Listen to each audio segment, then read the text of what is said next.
It's Monday, and you know what that means. But before you join us on this episode, break out those passports as we get ready to go down under. What am I talking about? We will tell you shortly. Another illustrious guest joining us. And let's just say this is the international episode 482. March Madness is here. We're going to talk about NFL free agency. AFC North is going crazy with moves, the NFL as well. And our guest is a frenemy, for sure. He's going to tell you all about his wonderful work that he does and what team he covers and how you can follow his great work each and every day. It's the Flex Zone. You guys know the drill. If you have not already, join our bracket challenge. Put your bracket in. Have some fun with the Flex Zone. Might win you something. We'll keep you posted on that. And, of course, hit that subscribe button, hit that like button, and hit that bell. Episode 482 on the Flex Zone, coming to you live.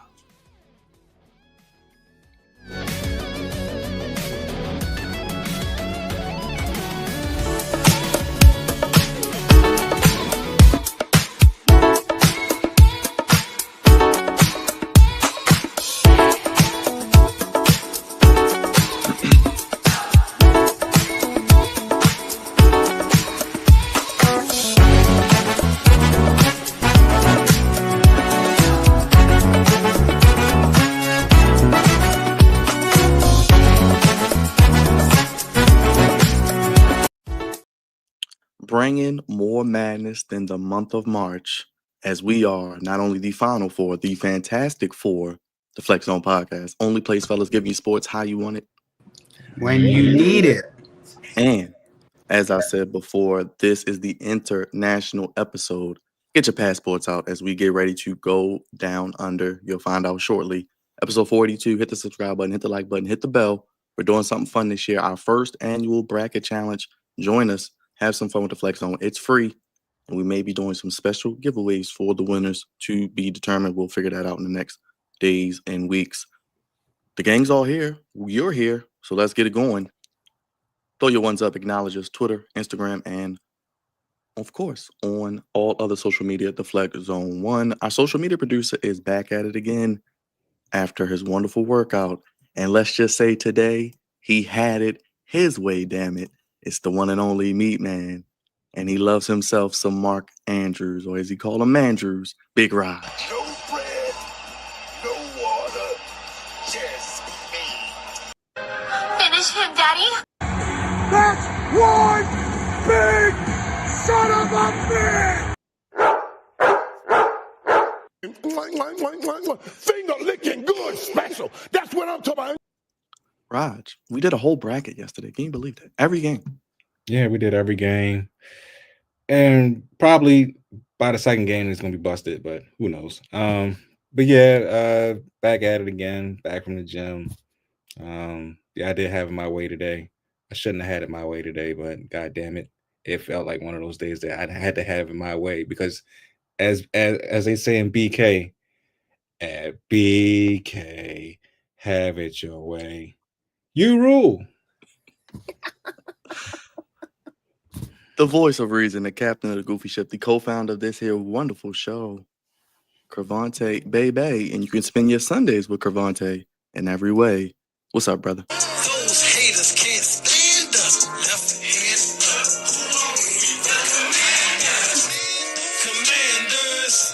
Commanders. We fight for RDC. Who are we? The Commanders. Stupid. Just stupid. Right. Jam.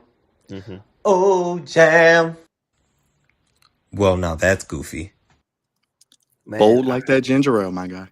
Hey, man, listen. Hey, you know, I haven't had the bowl in a minute. I might need to get back on it, man.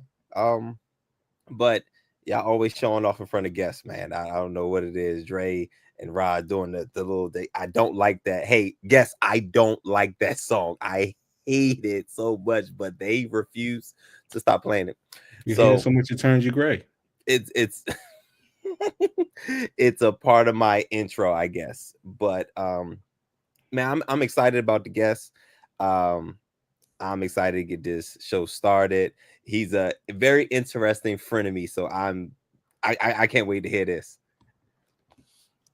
Last but not least, the tribal chief, the OTC, the one and only Drizzy Dre Pride of the Eastside Savior Misbehavior, the main man with the game plan, Mr. Morgan State University, the dean of Ball So Hard University. What's up, Drizzy Dre?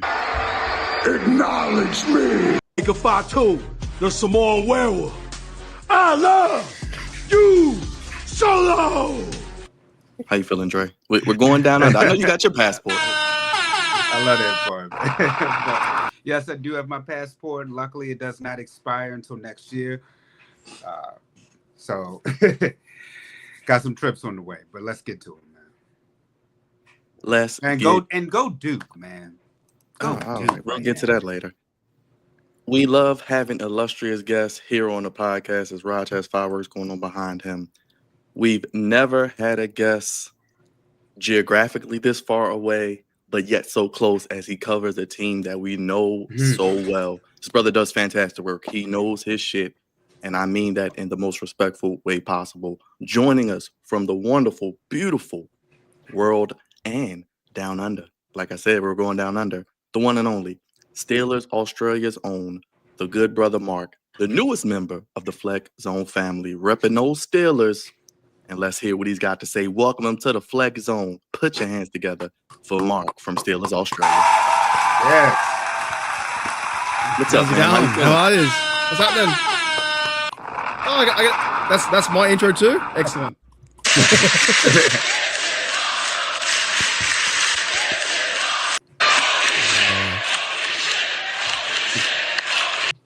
Mark, what is up, my guy? How you feeling, man?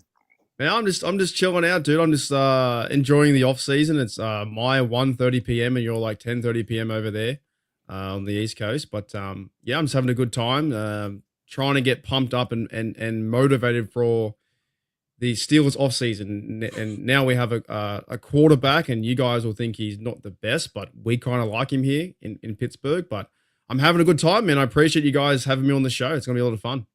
How can the people keep up with you and just tell your story? What brought you to the YouTube? How did you get started? Your background, becoming a Steelers fan, and show off that wonderful shirt you got, by the way, for the yeah, dude. Look.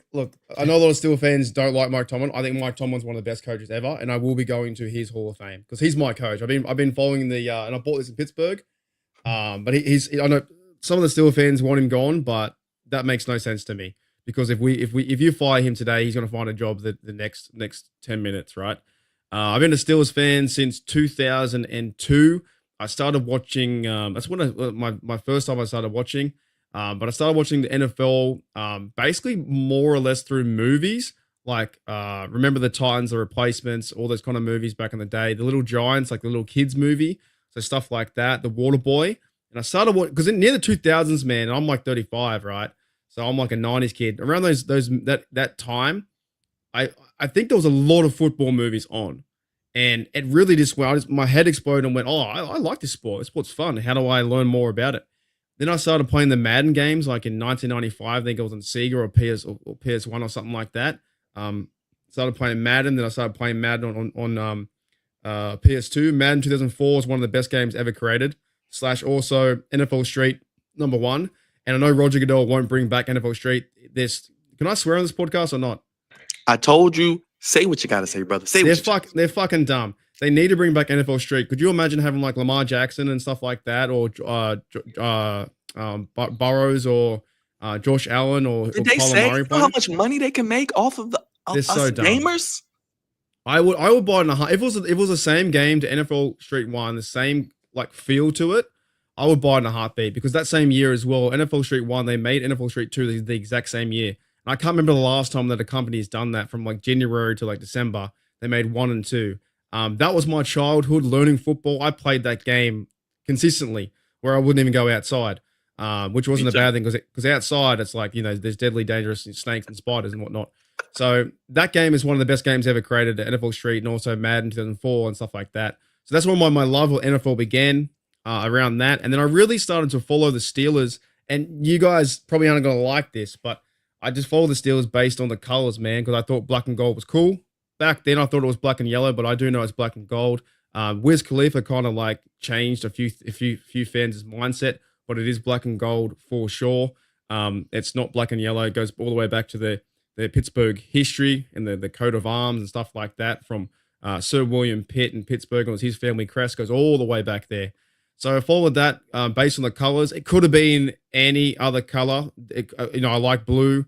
I'm lucky I don't like orange, because there's no fucking way I want to be a Browns fan or a Bengals fan, right? So I'm lucky in that sense. There it is there, dude. Great game. Great game. Honest to goodness, like one of the best. And you just had Michael Vick run a 99 speed. That's all you needed, was him run up and down the field. So yeah, just in a quick nutshell, Steelers fan for 23 something years now, whatever it may be since. And I've really started to learn the game though more and more around 2007. And then Steelers went on their run to win Super Bowl 43. That's when I started to understand the game. And then every year you just learn more and more as you play. Interesting. I have quite of a similar arc as you. I got into the game around 2001, pretty much when we won the Super Bowl.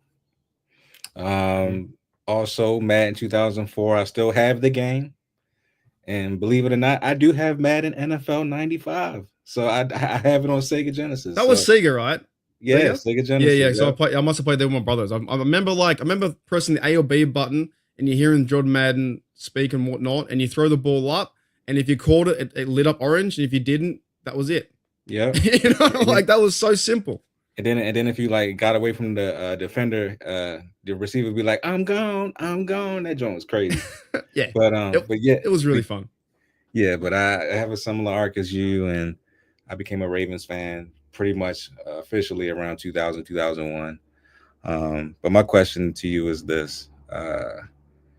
Since you're a Steelers fan, and I cannot stand the goddamn Steelers, but I do love Mike Tomlin like you do. I think Mike Tomlin is one of the greatest coaches that's coaching today. He doesn't get enough credit. He doesn't. For the things that he's done in the NFL, especially since y'all haven't had an actual quarterback besides Russell Wilson last year. But besides when Ben retired, y'all went through this stretch of, maybe he'll get it done, maybe he won't. But we all know that Mike Tomlin's going to have a winning record at the end of the year, type of thing. Is Aaron Rodgers coming to y'all team? Do y'all think you're going to get Aaron, or do you think Russell Wilson's coming back? Okay, do I think we're going to get him? I think there's a small chance that they could. I don't think overly need him though. I'm not a huge fan of Aaron Rodgers. I never have been. I think he throws his players and coaches and other teammates under the bus. I think he's got a high ego. I think if he wanted to sign already, they would have signed. It's a bit like Russell Wilson too. If the Steelers if they wanted to sign Russell Wilson, maybe it would have happened already. So in my live today, we're talking about that. But in terms of Aaron Rodgers, do I think the Steelers could get him? Yes, for sure. Do I want the Steelers to get him? No way. I think he would be an absolute toxic cancer to the locker room, to the team. And I don't think he's the right move at a certain price that he's looking for, like maybe $35, $40 million a year.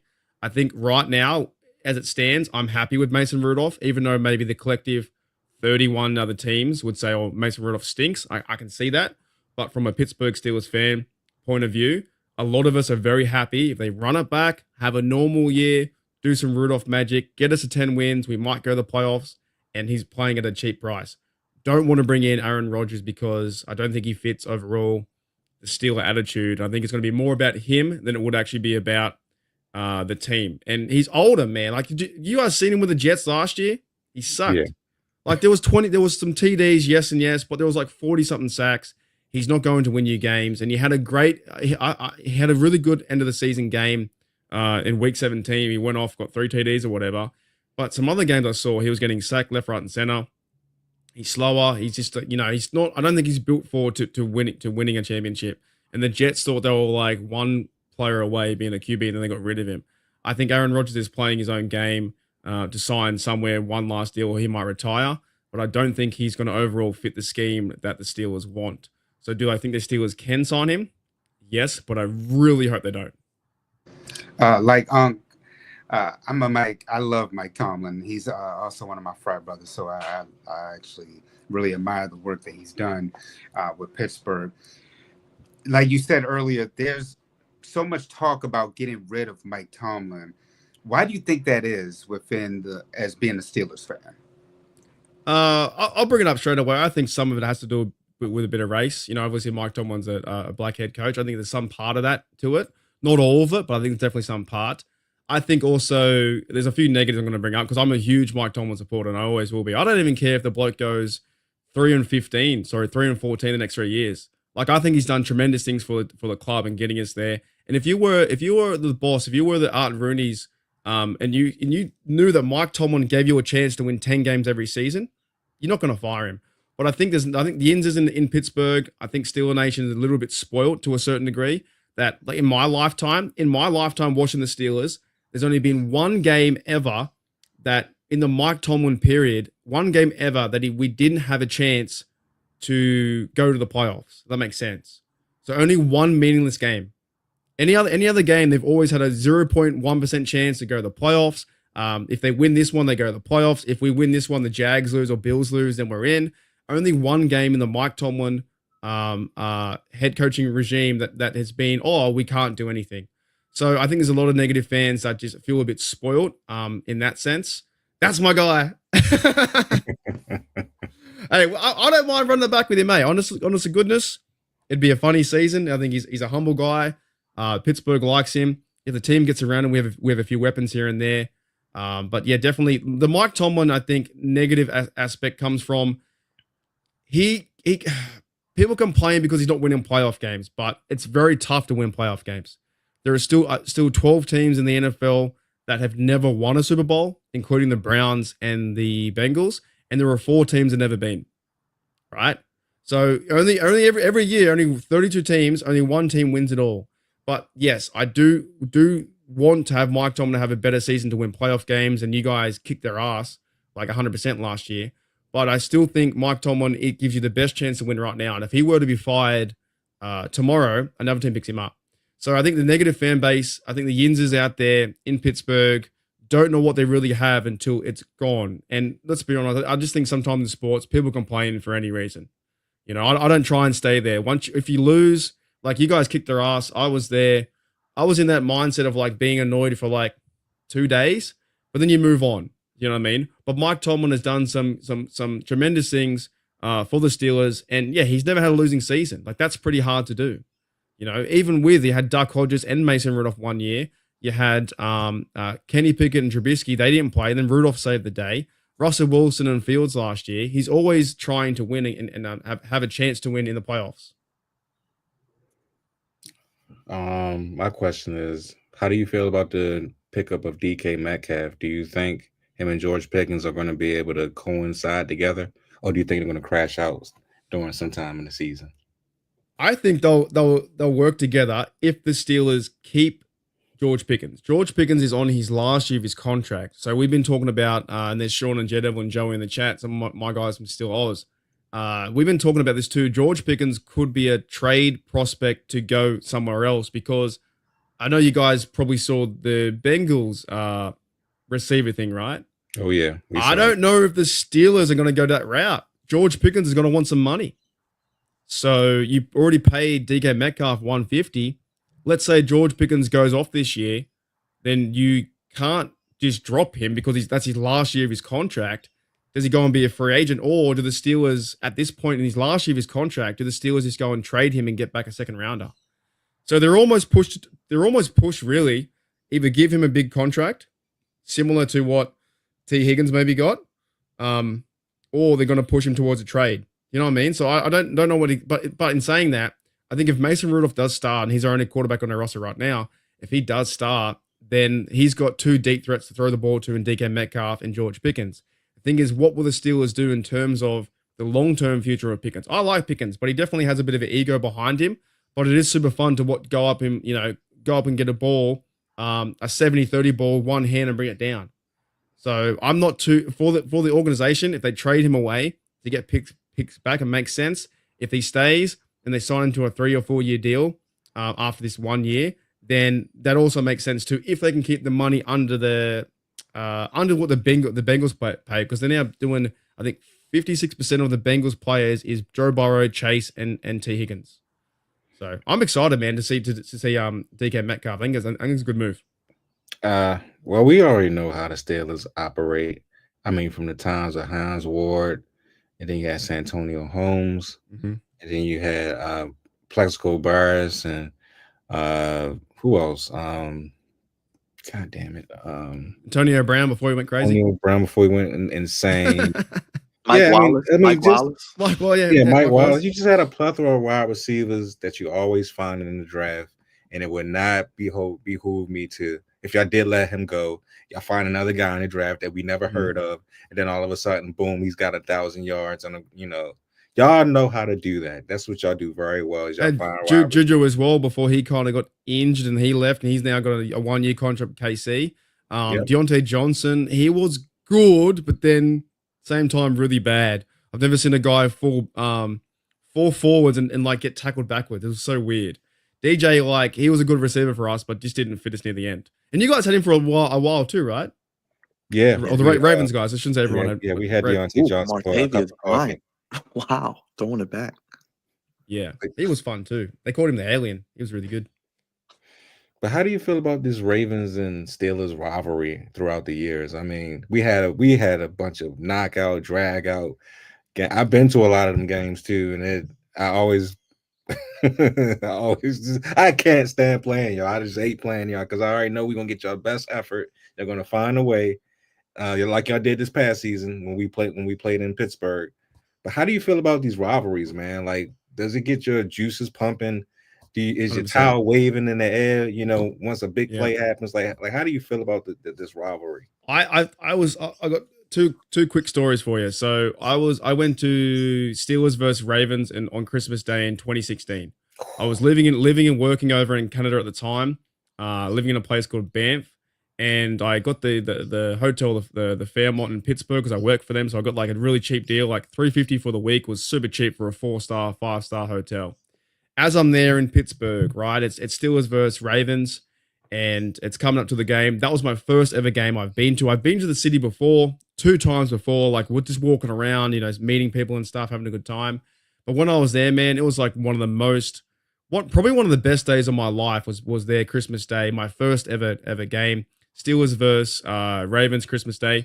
One of my favorite plays, and I know you guys had your guy Joe Flacco. One of my favorite plays wasn't AB winning the division. It was actually Lawrence Timmons sacking Joe Flacco up the middle. That was fucking fantastic. It was unreal to see. Another one of my favorite plays was the Big Ben pass to Eli Rogers, and he was a 3rd or 4th stringer. He caught that ball so high above his head, it was absolutely insane. It was madness. And then, of course, the big play was AB, but you don't get down the field by just AB. There was that catch to Eli Rogers, 3rd and something. If that doesn't happen, it doesn't exist. But I was in that stadium, man, 65,000 fans. They played a double renegade. It was super awesome. Steelers versus Ravens. I ended up going out on Christmas Day. I went to the bar, had a good time, had a few drinks and sherbets. It was great. I had an awesome time. The Steelers versus Ravens rivalry goes back, though, to Ray Lewis, right? And I actually met the guy. Well, when I say met, he bumped me when I was because I was on TV in Houston, Super Bowl 51. I walked past his tent, you know, where they have all the cameras and stuff like that, and they have all the stuff doing filming and shit like that. I walked past, they had about 4 beers in me, and I was like, oh, I want to be on TV. And this director, she called my bluff, and she was like, all right, come on. And I went, oh, I'm not ready. You know, she called my bluff, brought me in. I was part of the set, like Get Up and Go or something like that. I don't know what it was. And then as I'm walking around, I was standing next to a TV. The players would walk up to a TV and sign if they wanted the Falcons to win or the, Tom Brady Patriots to win. And then Ray Lewis was there. He saw me wearing my jersey, and I kid you not, he walked past me on purpose on the phone and gave me a bump like that. And I went, holy shit. I was like, this guy's huge, man. Like, I know he did it on purpose because he hates the Steelers. And my mate there was my mate Brady. He was a Patriot fan. He said, go and get a photo with him. I said, fuck no. He doesn't want to talk to me. He doesn't want to talk to me in a Steelers. There's no way. Because then he walked past and gave me a bit of a shoulder like that. Not too hard, but enough to be like, hey, what are you doing? Did it hurt? So, no, it didn't hurt, but I know he was doing it on purpose. So like, hey, I'm just here. Like, he wasn't trying to injure me, but it was pretty funny, right? Because like I'm not crazy. Yeah, I know, like, it's not like going to do a hit stick. But my mate was like, oh, go get a photo. I'm like, mate, these players, some of them don't want to get photos with Steelers fans or Steelers jerseys, or some don't want to sign your Steelers hat. They still have the hatred inside them because it was that big back in the 2008 when our teams were super crazy on defense. From Troy and Ed Reed and Ray Lewis and all these kind of blokes, right? And we had James Farrier and Debo Harrison is one of my favorite Steeler ever. So they have that like hatred inside them. They're not going to want to sign like James Debo Harrison. You hand him a Raven hat, he won't want to sign a Raven hat. So I don't think there's any way that Ray Lewis would want to have a photo with me. So, anyways, he walked past and gave me a bump. I thought it was pretty cool. I was like, that's pretty insane. I love in the wrestling community call it like the kayfabe, still sticking with it. I like that. Let me ask you about. I heard Roger asking you about the offense with the wide receivers. Do you feel like Pittsburgh will ever transition to a offensive offensive mindset, or do you think that they're still with that defensive culture always? It's a good question. It's very tough because what they really do now is they try and get, like with Najee Harris, and he's now gone to the Chargers, they try and get a running back number 1 and have some sparing running back number 2, Warren. They try and feed them a 60-40, something like that, and play defense. But the way that Mike Tomlin coaches, I know some don't like it, but it's the way he does things. He tries to keep games close. He's not making foolish errors or quarterbacks aren't throwing silly interceptions or fumbles or whatever it may be. He's keeping the game close, 27-20, you know what I mean? So it is more defense. But I go back to how you guys ran over us with the Ravens game. That was just despicable to allow you guys, and you're super talented for Jackson and Derrick Henry, but to allow 299 yards is terrible. So the Steelers are built on defense, built on teams, and we don't overly have a flashy quarterback right now, but they just got to run the rock, keep time possession, like most football teams, and play solid defense. But when you're not checked in like that, they had a super tough run. Not an excuse, but they had a tough run with 5 games and Ravens, Chiefs, and Eagles and that kind of stuff. Then we versed you guys in the playoffs, and that was super tough, right? I believe we played in your house, right? We played in Baltimore. Yeah. Yep. There you go. It's even tougher. So that was a very hard game to win, and you guys just ran over us. So you couldn't stop Derrick Henry. So you guys were in playoff mode. But yeah, Steelers are normally heading towards that defense/run, and then just don't make mistakes passing the ball. And let me ask you a follow-up question, because you mentioned Najee Harris. Why do you think they got rid of him, being that he's been 1,000-yard back, and in spite of y'all offensive struggles, he still was able to overcome that, but yet y'all still let him go? I think because we didn't franchise tag Najee Harris, but I think after that might have been a Steelers mistake. But I don't think the Steelers or Najee really fit the Steelers run scheme. Like, they were trying to go a lot of halfback tosses to the outside. He's more of the north and south runner. So in one sense, the Steelers didn't. There's a reason why they didn't bring him back. Maybe they go into the draft and get another running back, and they didn't want to pay him. I think it was like $7 million, but that was quite cheap for the Chargers. On the other side, though, I feel like Najee Harris was ready to go. You know, I think when you kind of know when players are just on the move and they won't come back to be a Raven or a Commander or a Steeler, they're just ready to go. Najee Harris seems very happy over there in the Chargers. And yeah, he did have 1,000. Like I always liked him. There was times I was getting frustrated, but the way he would run over people was so much fun. So I'm gonna miss that, and we do need a bit of a bruiser back. But Najee, to me, I think he was always on the way out this off season, and I think from a Steelers coaching standpoint, it didn't really fit the scheme maybe that Arthur Smith was running. And then from another standpoint, the draft, just go and draft another running back because I'm not a draft guy, but I have been hearing there are a lot of like 4 or 5 guys that could fit in right away. So it makes sense. He goes to the Chargers, start his career there, closer to home because I think he was with LA. And yeah, he was definitely like people loved him, but he didn't have that explosion speed because his longest carry was 47 yards, something like that, 44. But in a sense, like I still liked him because it was just so fun to watch him to run over people. But he definitely will be missed in that sense of if we can't get 3 or 4 yards, and Warren's great, but if we can't get 3 or 4 yards, we're going to be in trouble. Well, since you're not a draft guy, what position would you like in your first for your first pick? I would probably say, to be honest, probably D-line. I think D-line's up there, and I'm going to start doing some homework on some of the players. But I just want a guy that's like 6'6", 400 We'll do pounds. something for you as well, Mark. We got you. We Hey? got you. something for you. We got man. some for you. I'll send some your way. Some prospects that might fit you guys at pick 20. Yeah, I just want to I wouldn't mind seeing that, not 6'4", just a big bloke up front. From maybe the first overall pick. There's been rumors around Steelers getting a quarterback in the first, but I've heard as well that it's not really the time to do that. I think the Steelers could go running back if they wanted to. But I think to be safe, really, we built the O-line up now with Jones and Falatanu coming back from his injury. I think to be safe is D-line, and whoever fits that, best player available. But I'd probably say D-line because Hayward is now his 14th year or something. So he's like 36, and this could be his last year and next year's last year. Ogunjobi's gone. Keanu Benton into his 3rd year, I think. So you need to get that D-line more fresh. So you bring up the D-line. I believe this is TJ Watt is going into his last year under contract, and he is 30. I think he's going to be 31, or he is 31, somewhere around there. What are you guys going to do with him in regards to his, contract and his future?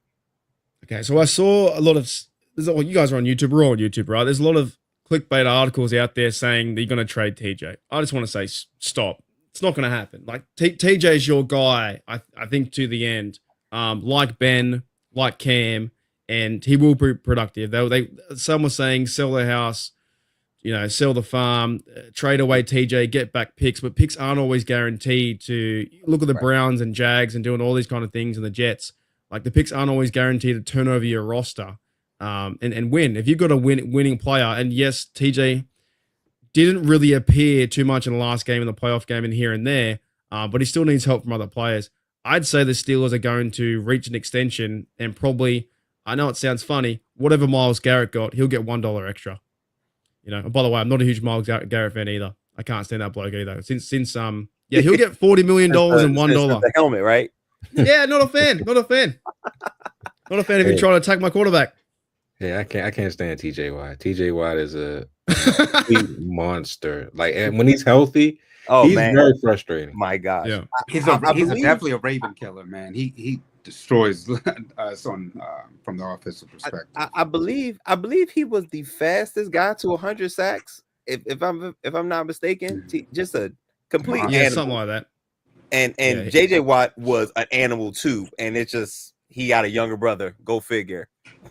I think it's tough as well for TJ Watt because the year that Myles Garrett won the Defensive Player of the Year, they talked about this pass rush win rate. However, this year, I think when Trey Hendrickson won the thing, it was talking about the sacks because they got 17. But like the year before that, TJ Watt got 20 or something or whatever it was, and had much far better stats than Myles Garrett. But Myles Garrett was also, I guess, the poster player in the picture for the NFL. So I think sometimes it's tough for TJ because he had his brother who JJ, he won 3 of them in a row, But for me as a Steelers fan, I want to see him continue to be a Steelers fan until he retires. I think also too from a player standpoint and a human standpoint, he just had a baby too.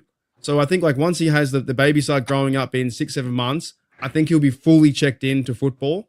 Like that's got to be kind of worrying as a parent or whatnot. The first one and things happening in football and stuff. So if he signs a contract, I think he's going to be a Steeler for life. I hope he is, but I do know some fans want him traded, but it doesn't make sense to me. No, I agree. It doesn't make sense. Can you talk about how much you hate the Bengals? You were telling me. Oh yeah, okay, all right. Do your thing. Hey, we got something in common. Here it is. Here's how much I hate the Bengals.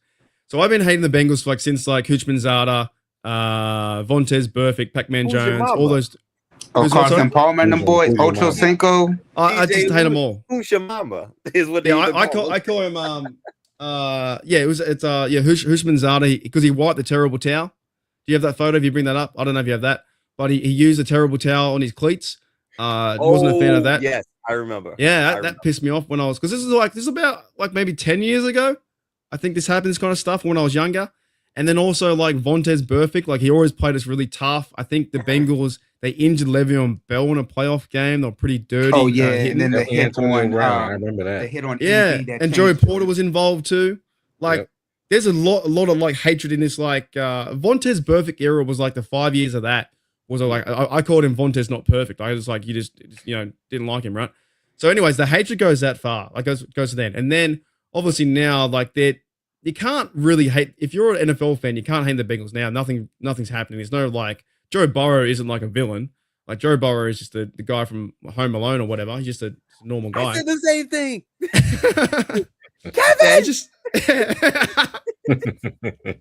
Yeah, he's out there wearing goofy suits and stuff, and I don't know. The Bengals their offensive. That's it. That's terrible. Can't be doing. No. Do you know how sacred our terrible towel is? You can't do it. I know. Can't mess with it. I know it is because every time we try to do something with it, we end up jinxing ourselves. Yeah, the Jaguars. The Jaguars did something really bad. I think Trevor Lawrence and someone else, the players did something to it. They stole it, and they haven't been right since. Because they've lost a few games in a row. But Hutchinson took that. But the hatred goes that far back, right? And like I was telling you guys in the break room, I dead set some Steelers fans aren't liars, but I would do it. If I knew for the next 50 years that I'm alive that the Bengals would never win a Super Bowl, I would also give up my chance to not win one. I would take them with me. If I was guaranteed that there were Bengals fans out there from Cincinnati or around the world that never got to experience a Super Bowl, I would definitely make that happen. I fucking hate them so much. I cannot stand the Bengals. I hate the franchise. I hate the players. I want to see them lose. They at one stage they had 29 years in a row they hadn't won a playoff game or something like that. 11,000 days. I was counting the days. And then Joe Burrow turns up, goes on a bit of a run, and then the Rams take care of him too. So they're now 0-3 in Super Bowls. I can go back. You guys are good too. You can go. If you ever feel down, just go watch Super Bowl. Just put a Super Bowl on. You guys are 2-1 or 2-2 or something like that. What are you guys? What are the Ravens? 2-0. Yeah, you guys 2-0. You got a perfect record, right? Oh geez, he fake. Oh, okay. There you go. Yeah, old memories. They knocked him down. But you guys, if you guys ever feel down, I don't know, you get fired from work or whatever, just go watch a Super Bowl. You'll be fine. It'll fix everything. I can do that with 6 of them. I can do the 2 that I saw in my life. The Bengals can't. They can't do it. The Bengals fans are like, oh, blah, blah, blah, our team's better. Yeah, but maybe this year. But you're still in 59 years, you've never won one. And I think it's fantastic. So as long as I live till 2075, that'd be 107 years or whatever it is of them never winning one. I'm taking them with me. Well, I know how you feel about the Bengals. I feel the same way about y'all, but y'all already beat us and y'all won, so it doesn't really matter. But I just want to say it's going to be a perfect season coming up. I think we have one of the best teams, the Baltimore Ravens, I mean. But what can the Steelers do to offset the Ravens this season and maybe win a division again? Because they haven't won it in a while. But what do you think? We were in the driving seat for so long, 10-3. I thought we could have won last year 10-3 and get Mike Tomlin on the coaching record, but we fell apart. Good question. I think the Steelers have to stop the run in terms of that is I don't know why we normally in that playoff game we normally take care of business with Lamar Jackson. we have a spy on him, or the idea is TJ Watt takes Lamar and someone else takes running back. No, they didn't do that. They stopped the running back, or was it vice versa? I don't know what they did, something like that. We stopped one of them, the other guy was free, so they have to get to Lamar, confuse him like they normally do in the past. They also got to stop the run with Derrick Henry. They can't allow 6 yards. So I think we can match each other's physicality, but definitely from the last playoff game was just stopping the overall run.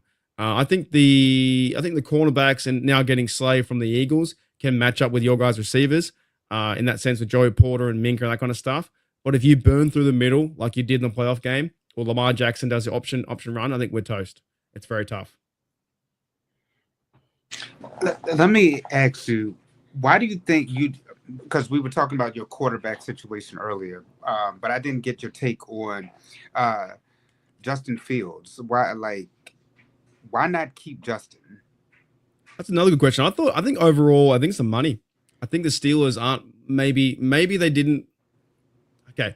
So the Steelers last year, they went with Justin Fields from day one, but that was based on not choosing him over Russell Wilson. It was based on Russell Wilson was injured. So he was injured for 4 or 5 weeks. And the reason why they made the change was because they went back to Wilson because it was a Mike Tomlin thing. And also he was quarterback number 1. So in reality, Justin Fields was just filling in for QB1. But people around the internet thought he was chosen as QB1. That wasn't the case. The reality was that Russell Wilson hurt himself on the sled. He was getting back to health. Jay Fields went 4-2, and then they went back to Russell Wilson. Now, I think as well, I didn't mind if they did bring him back, but I think the money might have been too high. It was like $20 million per year. And maybe I think what they're looking at now, if they don't go and sign another big quarterback, better or, more star power than Mason Rudolph, I think overall was the money.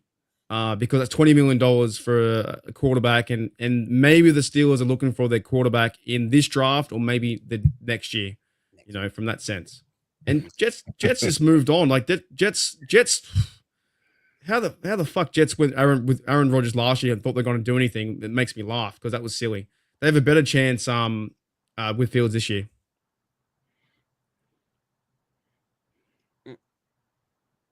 Got any Commander questions? Because I know you got some Commander questions. Oh, me? No, Devontae. I just wanted to make sure because I know the Ravens and Steelers rivalry is a thing. Like it's the only legit rivalry in football right now. So I wanted to make sure I'm going to give y'all time and y'all opportunity to be able to have y'all banter back and forth before we go down. Yeah, because I can't even say y'all and the Cowboys ain't no rivalry. Nope. We just beat them for the first time in a while. Yeah, but and then also the Cowboys stink right now. So right, and now we're on the upswing and they are on the downswing. So it's not real. It's not what the Ravens and Steelers are. They're going down like our country is now. Our country is not going down. Stop it. Stop it, sir. So if we take a drive down on I-95, what positive things have you seen from the Washington Commander organization over the past, I guess I'll say year and a half? An easy answer is your quarterback. Woo, man, he's on fire. Like I saw him beat the Bengals when Joe Burrow was throwing like 1,000 yards, and Jaden Daniels was going off too. He threw that ball to Naomi Brown, I think it was. I think he was on fire. Like his deep balls are amazing. I think you guys have a franchise quarterback. I think that's shout out Chris Boswell. Hey. I think best kicker in the division, right? Best kicker in the division. Oh yeah. Well, you guys, we love Boswell. We love Boswell. I thought you guys would have cut Justin Tucker by now. Hey, man, at least he stays out those. Yeah, we thought so. Shout out to Chris. He's been up to some mischief, that bloke. We like Boswell. Very good. He had a good bounce back year, real quick. Not to cut you off, but he had a really good bounce back year because he had a Justin Tucker down year and came back really well. Boswell is definitely one of the best, and I think I used to like that Justin Tucker was always named the best kicker because he was flying under the radar. I think he has like one of the best percentages for 50-yard plus, like 91% or something like that. But no, the Commanders, man, like, yeah, Chris Boswell is quietly good. And I hope we sign him again for a deal.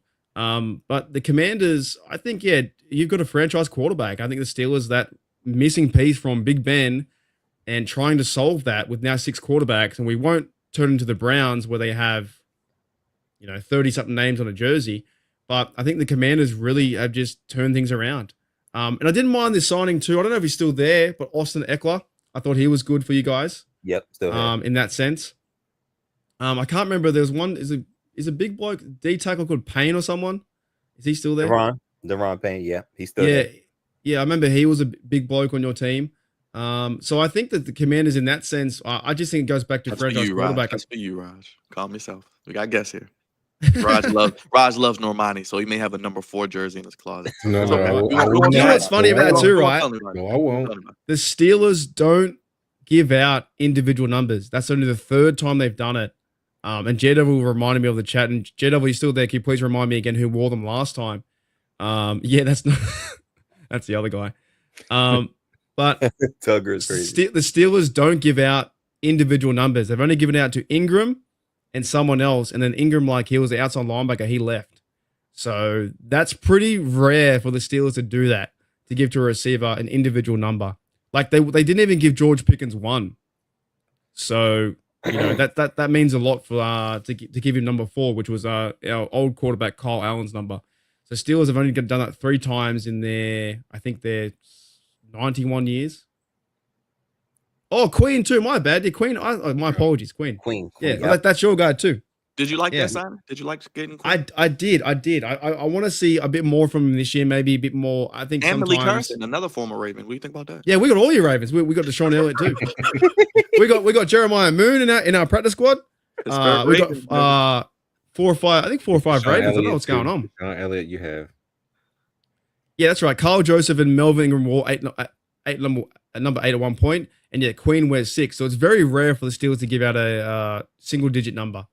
But yeah, Deshaun Elliott was one of the best pickups last year. I think he was a bit better, made more plays than Queen, but I want to see Queen go into his role. And then if Malik Harrison, I heard he was like a 3rd down. That Herbig guy is pretty good. He was a 3rd round pick. Speaking of draft, he was pretty good. He made the play against the Ravens. Yeah. So he's behind Highsmith as well, outside linebacker. But yeah, we got one of your Ravens, and Deshaun Elliott has been fantastic for us too, next to Minka. So they're bringing that physicality. But they definitely, I don't mind the signing of Queen and him being there for middle linebacker. So in free agency, I had a lot of high hopes for the Commanders, and it seemed like we struck out everywhere. Myles Garrett was out there. The Browns did what they always do, jack stuff up.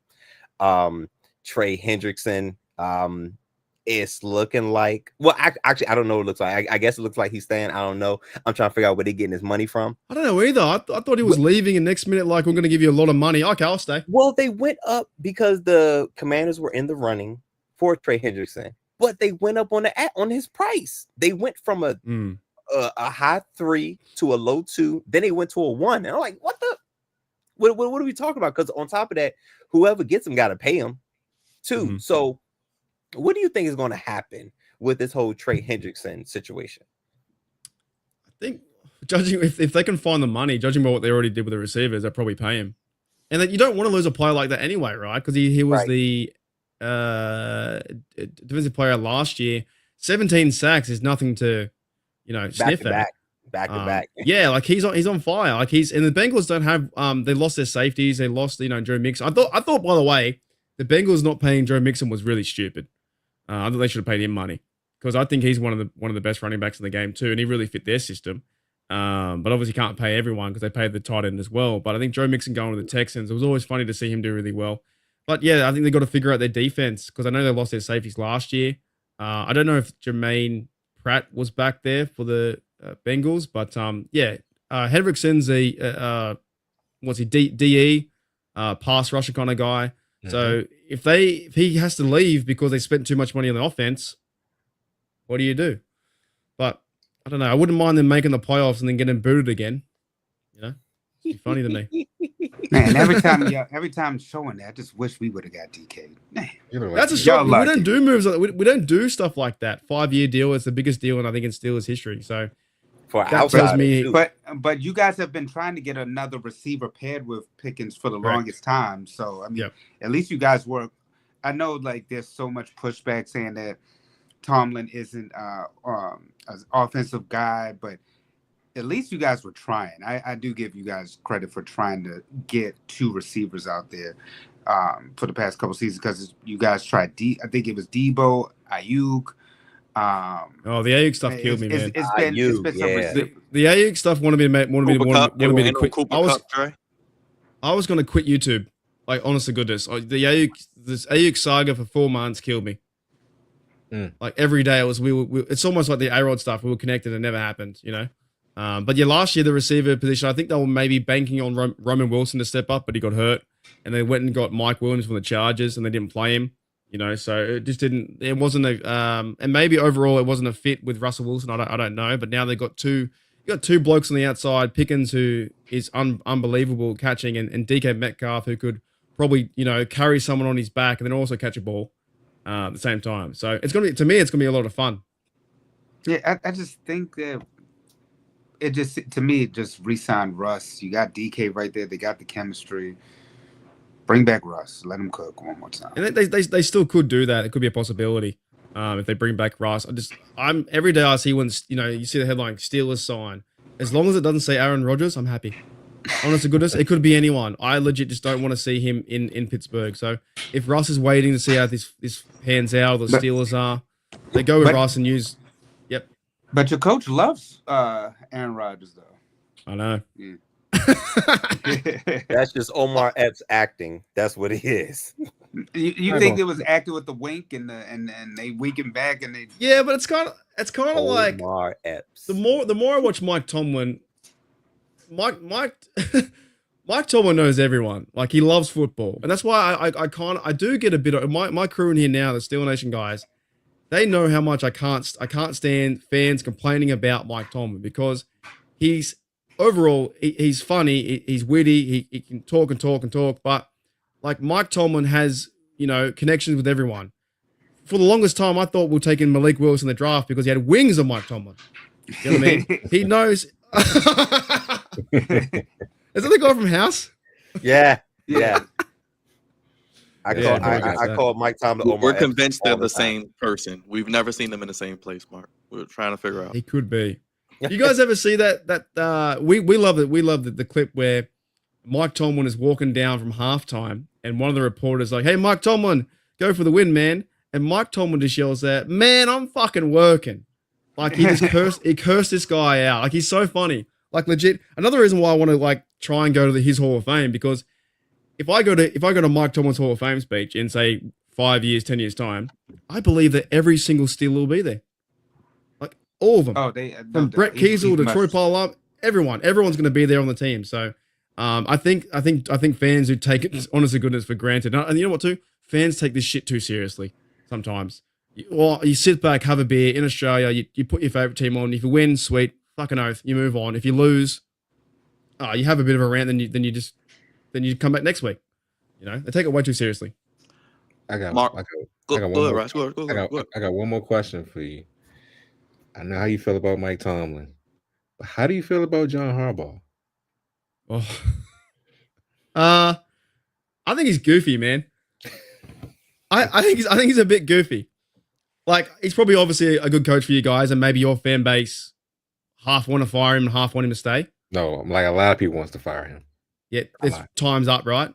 Yeah. You know, but I think Harbaugh does make silly choices in certain play calls of, like, you'll versus Steelers, it'd be a 4th and 2, go for goal and you miss it, or something like that. I think there's a lot of times you'll see him make funny play calls going for a 4th and 1 when they're, I don't know, down by 7-3. A field goal could get them to 7-6. I don't know. I think, but the same kind of thing. I'm not going to really rag on him too much. He's been obviously a professional coach in this league. But we call him in our like circle, like Steel Nation Oz, and also I work for another company called Steel Curtain Network. They call him Wang Harbs because he just looks like a Wang, you know. But I'm not really a fan of the other bloke either. Jim Harbaugh, like both Oh, Harbaugh brothers. Like to okay. me, he's just a bit goofy, but I have heard some Ravens fans that they're kind of done. Like they need, maybe it is a bit long because Harbaugh and Mike Tomlin, what, the same pace? Yeah. 17, 18 years. Yep. Yeah. But they always had the almost teams with a chance to win. So you can't complain too much in that sense, I think. All right, Mark, before we get you out of here, I think Broderick Jones, your left tackle of the future, is going to be a stud. We did a draft profile on him. Cavante can vouch. We love him. Mr. Fashanu on the right side. I think you got your two tackles. What is going on I with the really liked him. Really Yes, liked yeah, Fashanu. we really liked him. What do you think about the interior of the line? I see some weaknesses there. Who's going to protect this quarterback one? Interior, I still believe it's Isaac Siamalo. I think he's left guard for maybe 1 year in his contract. And the Will he guys be are your checking Fa'alele, your breakout lineman? he's Australian, you know, that bloke. I was about to throw that in there. See, I think got he played rugby league. He's a big fella too. What's he only been playing football 6'6"? like less than 5 years. That's crazy, right? Yeah. Is he 6'6" or 6'5"? He's like 6'8", man. He's like crazy big, like 380. Yeah, I think he played rugby league in Australia. And then I think he did like because we have like up north in Queensland, we have like an academy for NFL now. So like punters and but other players too. He might have been up there. But yeah, we have Isaac Siamalo on left guard. Broderick Jones will finally move to left tackle because Dan Moore got his money.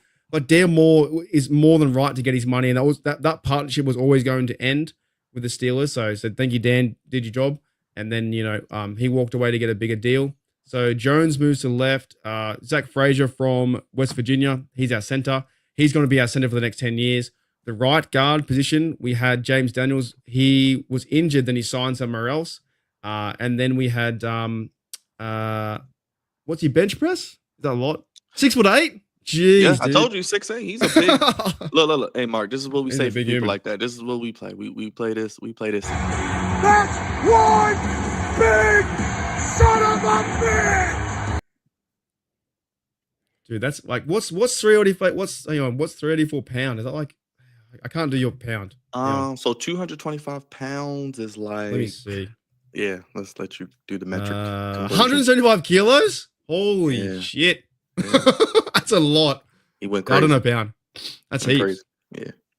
He's a big dude. Yeah, I think he played rugby league somewhere here in Australia. Then he got the chance over there. But yeah, our right guard will be Mason McCormick. I think he's coming back from his injury. And obviously Troy Faitanu got injured last year, so he's going to be excited to be right tackle. And then you just build from the draft, probably draft and get some guys behind that. But that's going to be our starting five. 85 1/8 inch wingspan, 35 1/8 inch arms, hand size of 11 inches. He was the heaviest player at the combine, 384 pounds, 6'8". What's he, your tackle? Yes, he's a guard now. He's a right guard. Oh, okay. Fa'alele. Yeah, Kind of broke out. Probably better. Yeah, easier to play guard than tackle, right? A lot of people don't like him. I like him. He's developed and only getting better. So we'll see. I do have one more thing to show you. Speaking of the, here you go. It's the video you were talking about. Coach Tomlin, let's go for Coach Tomlin, let's go for the win, man. How can you hate that? I think it's hilarious. Man, I'm fucking working. Like, leave me alone. I got to get He's that good, clip man. for That's you. why I bought this for $15 in Pittsburgh. Standard, man. Mark, That's we great. appreciate That is a the great trade, time, though. man. You've been gracious. I know, the time difference working with us, man. Just being so gracious and your knowledge, your insight, your analysis. What are you working on next? How can the people keep up with you? And shout out all your wonderful Steelers, Australia Nation. They've been showing up for you tonight, man. Shout out to you. Yeah, all 100%. Yeah, big shout out to Sean, JW here. I think G in the chat too. We had as well another bloke here. I can't remember who the last one was. But yeah, JW, Sean, and Gene. There was another bloke up there. Oh, Joey as well. So I'm on Steelers Nation Australia on YouTube. I try and do a video pretty much every day if there's something to talk about.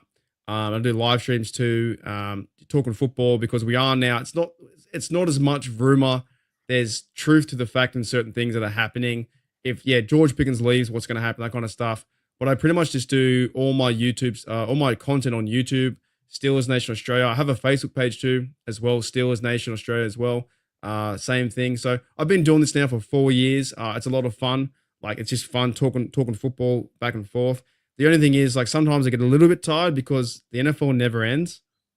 There's no stop. like goes from like Super Bowl champion, the Eagles, and it's like fuck. Next week's like scouting combine, and this keeps going. So I've now realized I got to like give myself a bit of a break, but I am quite busy as you guys are too. We all work normal jobs and shit. And then you hear breaking news, DK Metcalf. You're like, I got to talk about that. So no, I enjoy it, man. I enjoy having the community of Steelers here.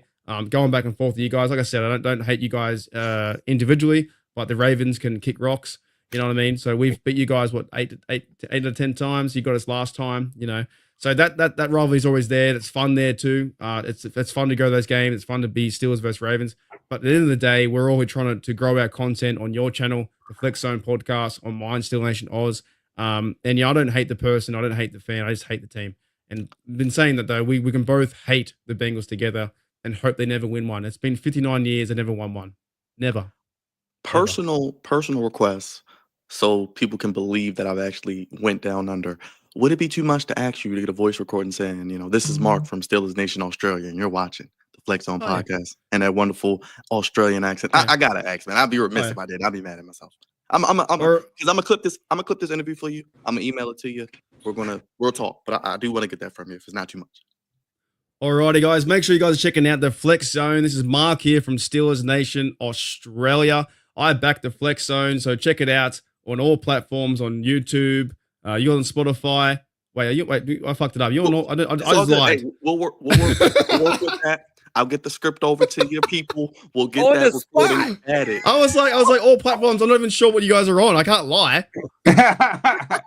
No, look, I was like, man, I'm just making shit up. I'll put something together, man. We'll get that, and I'll put that for the Byron, podcast. for a second, I thought you were going to ask him to do the what is Austin Theory's partner's name? What, Grayson Waller? Grayson Waller, yeah. The Aussie, oi, what is that? Oh, you know what? I hate that. You hate that? I was about to you hate that? I know you. Hang on. Oh. I don't know what the American term is, but when someone asks me to say, someone says Aussie, and we have to respond oi, I won't say anything. I'm not, maybe I'm weird, but I don't like that. I'm not a fan. Like, I don't like to be, I don't know. I'm just not a fan of like, oi, you know, I don't know. No. What is the thing they did at the Elimination Chamber? What is the drinking from the boot? Shoey. What is that? Shoey. Okay. Shoey, yeah, like you got a shoe, you pour beer in it, you drink beer out of a shoe. Yes. Now, me personally, two things. I don't want my shoes wet. And one, not a huge fan of like catching diseases, so I'd probably just drink it out of a glass, to be honest. You know what I mean? But that's the thing where you take your boot off, put beer in it, and then you drink out of your shoe. Oh yeah, he's Australian too, is he? That bloke? Yeah. Yeah. I know that guy. Kyle Fletcher, man, he is a young star in wrestling from Australia. If you don't know him, Mark, look him up. Gives us young Randy Orton vibes. He's fantastic. I went to an event, a local event for the first time in like 10 years, ages ago with me and my mates, right? We were like 34, 35. I tell you what, it's one of the funnest places to be because in 2005, you can yell out pretty much anything you want. Like these wrestlers, and you can yell out jokes and stuff like that. We were just having beers and stuff. It was one of the best times of my life because they're doing some crazy, insane shit. Like these independent wrestlers, man, are insane. Like it was so much fun. Mark, you've been a ball of fun, even than I could have imagined. Thanks, guys. You took us down under. Fun. I'm gonna email you. I'm gonna get that sound bite from you, man. You've been fantastic. Let me do it again. Let me do it because I fucked it up. Go ahead. All right. Do that. All right. G'day, guys. Welcome back to the Flex Zone. It's Mark here from Steeler Nation Australia. A huge shout out to the fellas here. They've got a great podcast. Make sure you check it out on YouTube. It's been a lot of fun. That's once again, Mark from Steelers Nation Australia. Appreciate you, man. All right, thanks, guys. Thank you for spending your lunch hour with us.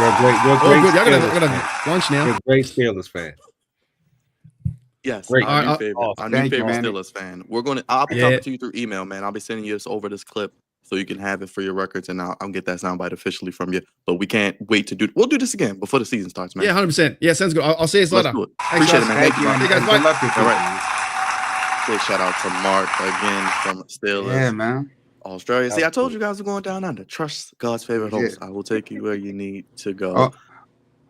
Only Byron makes us go down under on St. Patrick's Day, man. Hey, as long as they're not taking us all the way down under. You know boy.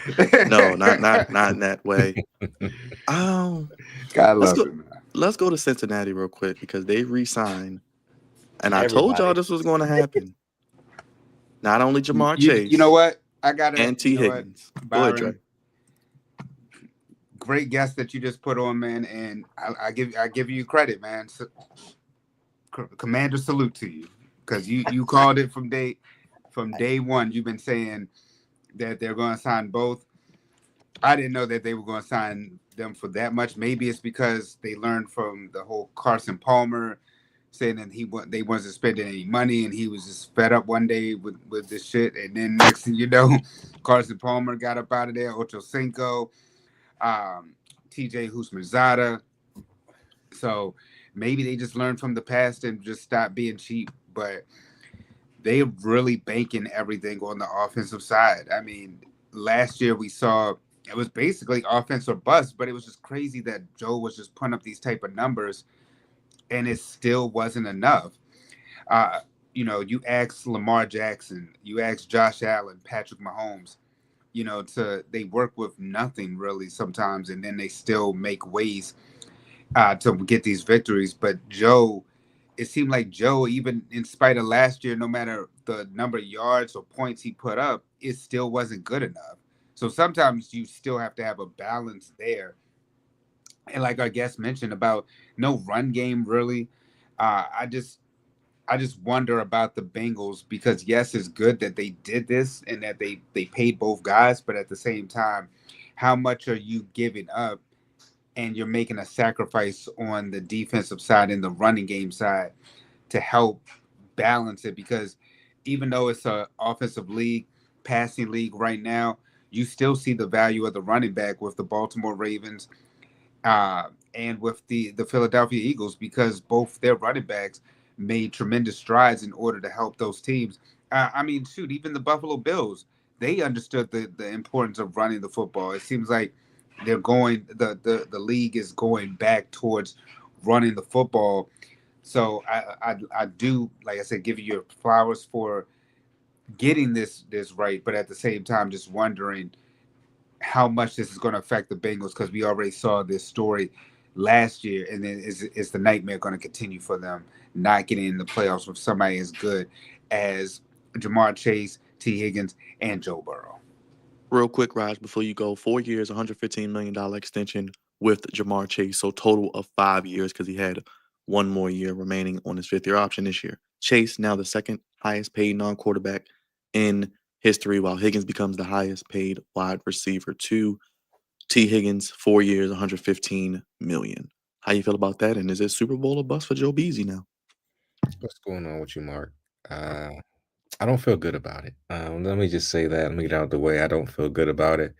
I was at the game when it came to Baltimore, and they put on a show. I mean, Jamar Chase had like 3 touchdowns, almost. I think he had over 200 yards. Was just annihilating Brandon Stevens and whoever else was trying to guard him. He's a complete and utter monster. T. Higgins is a complete beast as well. It's just going to be a drag down fallout slugfest every time we play them from the next 5 years probably. So I don't like that. Now, if they actually do well in the draft, to get another running back, maybe get some defensive players, they draft extremely well. This could work. You know what I'm saying? That they could, be a playoff team only if they start off hot, because we already know the Bengals always seem to find ways to start slow, 0-2, 0-3 sometimes, and then they have to come back. They try to slow run at the end of the season to get back in it, like they did this year. But I think this is a good thing. Joe Burrow came into the league with pretty much, Jamar Chase. Maybe a year later he came, but still, they're tied at the hip. T. Higgins as well. And he got his boys, he got his guys. We saw in Hard Knocks, they was always goofing around, always playing around. Especially when Joe Burrow had the Batmobile, and he had the little, and he was like, I'm gonna go to him and be like, I'm Batman, like this man's crazy. But yeah, they just have a great rapport. So his boys got paid. They changing the culture over there in Cincinnati. People over there getting paid now. That's crazy. That's gonna be their defense next year. That's crazy.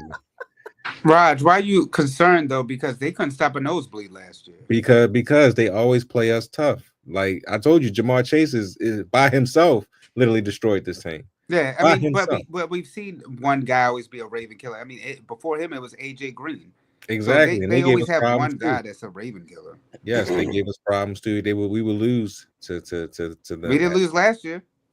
We should have lost to them twice actually last year, but We didn't know.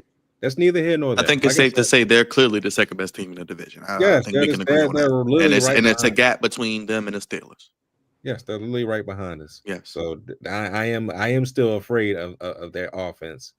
But if they find the right running back and they draft some, I think Chase Brown is good though, guys. They don't need a running back. Like I told Cravante yesterday, look at all their picks recently on defense. They've missed on every single one. Signing Geno Stone last year, a failure. They got to hit on these defensive picks.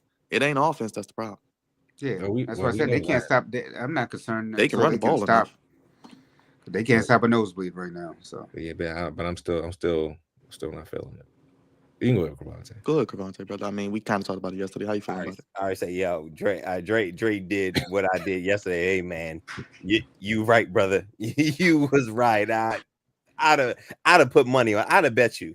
You know what I'm saying? I gotta tell Louis T, man. I gotta go shout out Louis T, like I told you, brother.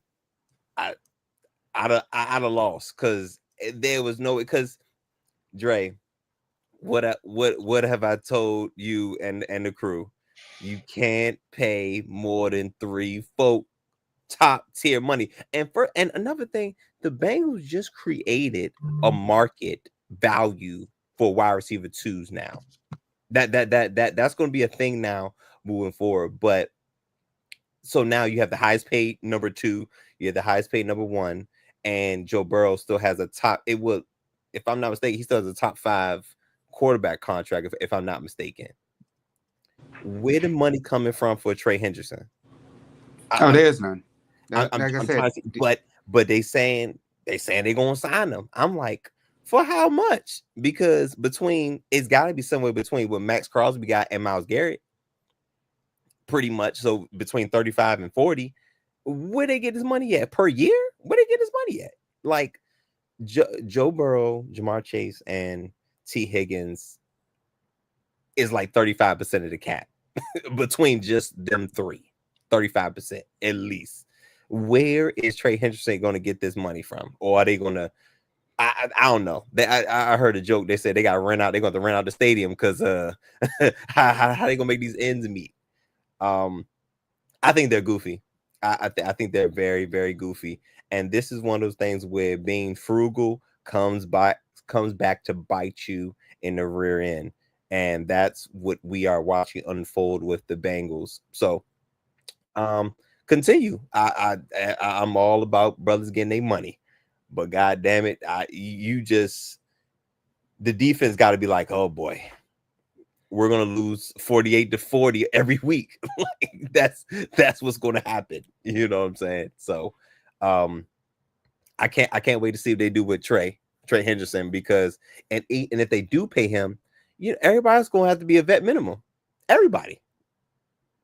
You know what I'm saying? Because the cap, even though the cap is going up, the cap going up probably what's going to give them a little bit more breathing room.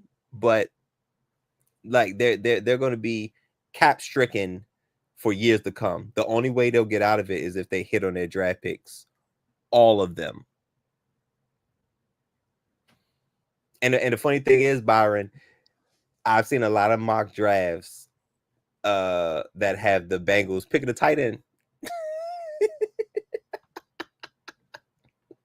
I'm like, and I would not be surprised. I would not be surprised. They give me the vibe that they don't give a damn about defense. That's what they're giving me. I found the tweet that I was looking for. Go ahead, Raj. No, I was just saying offense all the time. So real quick, Joe Burrow, 46 million, Jamar Chase, 41 million, T. Higgins, 30 million. Don't forget Orlando Brown, former Raven, 15 million, Cravante. That's 132 million if you don't have your calculators. The team's cap this year, remember, it did go up. It's 279.2. That leaves 147.2 for 49 other guys. So somebody's going to have to restructure, or they're going to have to backload the Chase and Higgins deals and potentially trade Higgins as well. So, okay, Mark, 33%. sheesh. My Still heavens, crazy though, man. Still that's crazy. crazy. A third? A A lot of 1-year deals and draft picks. How many draft picks do they have? I gotta find out. Interesting. But let us know how y'all feel about the Bengals. Dre, I'm gonna go back to you real quick. I want to get your opinion on the D-Hop and overall on the Ravens. Basically, like I told Cavante, running it back, bringing back Ricard, bringing back Stanley, bringing back Tylen Wallace. You get D-Hop, bringing back Ben Cleveland. How you feeling, man?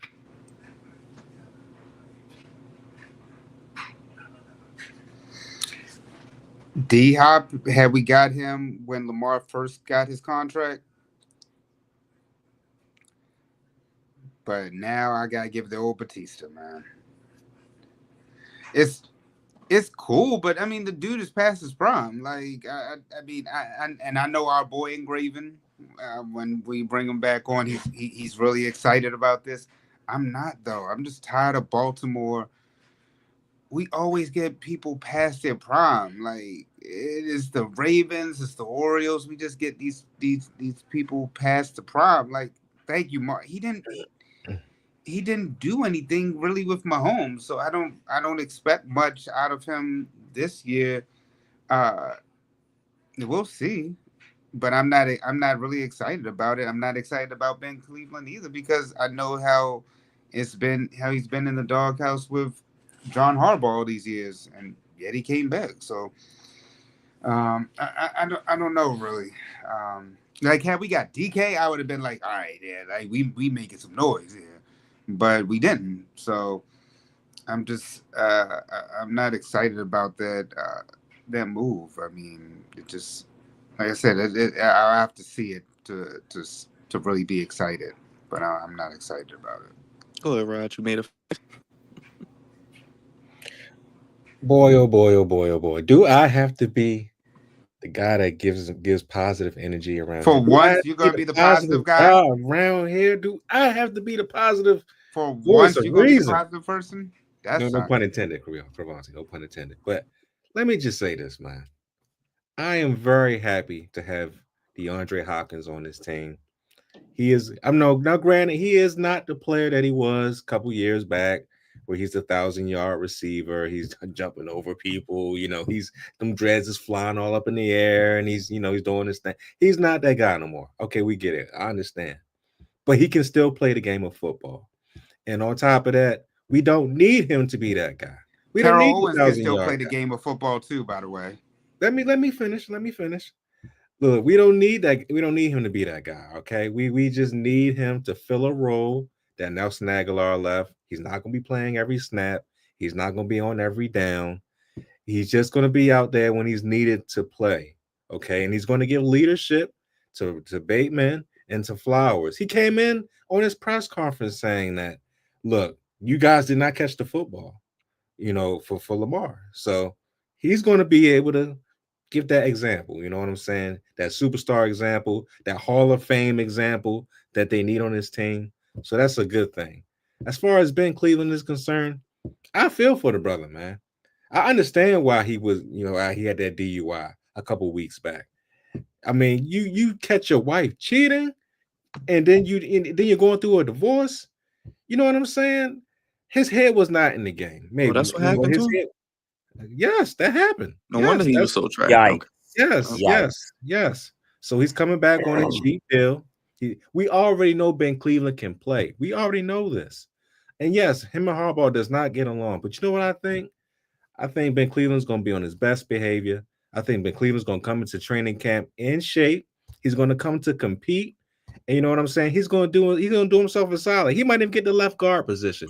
That's what I think. I think Ben Cleveland might get the left guard position over Voorhees. So that's a good thing for the Baltimore Ravens to have depth, even if he doesn't start. But I'm glad that he's back. And of course, my boy who's on the thumbnail, Mark Andrews, did not get traded.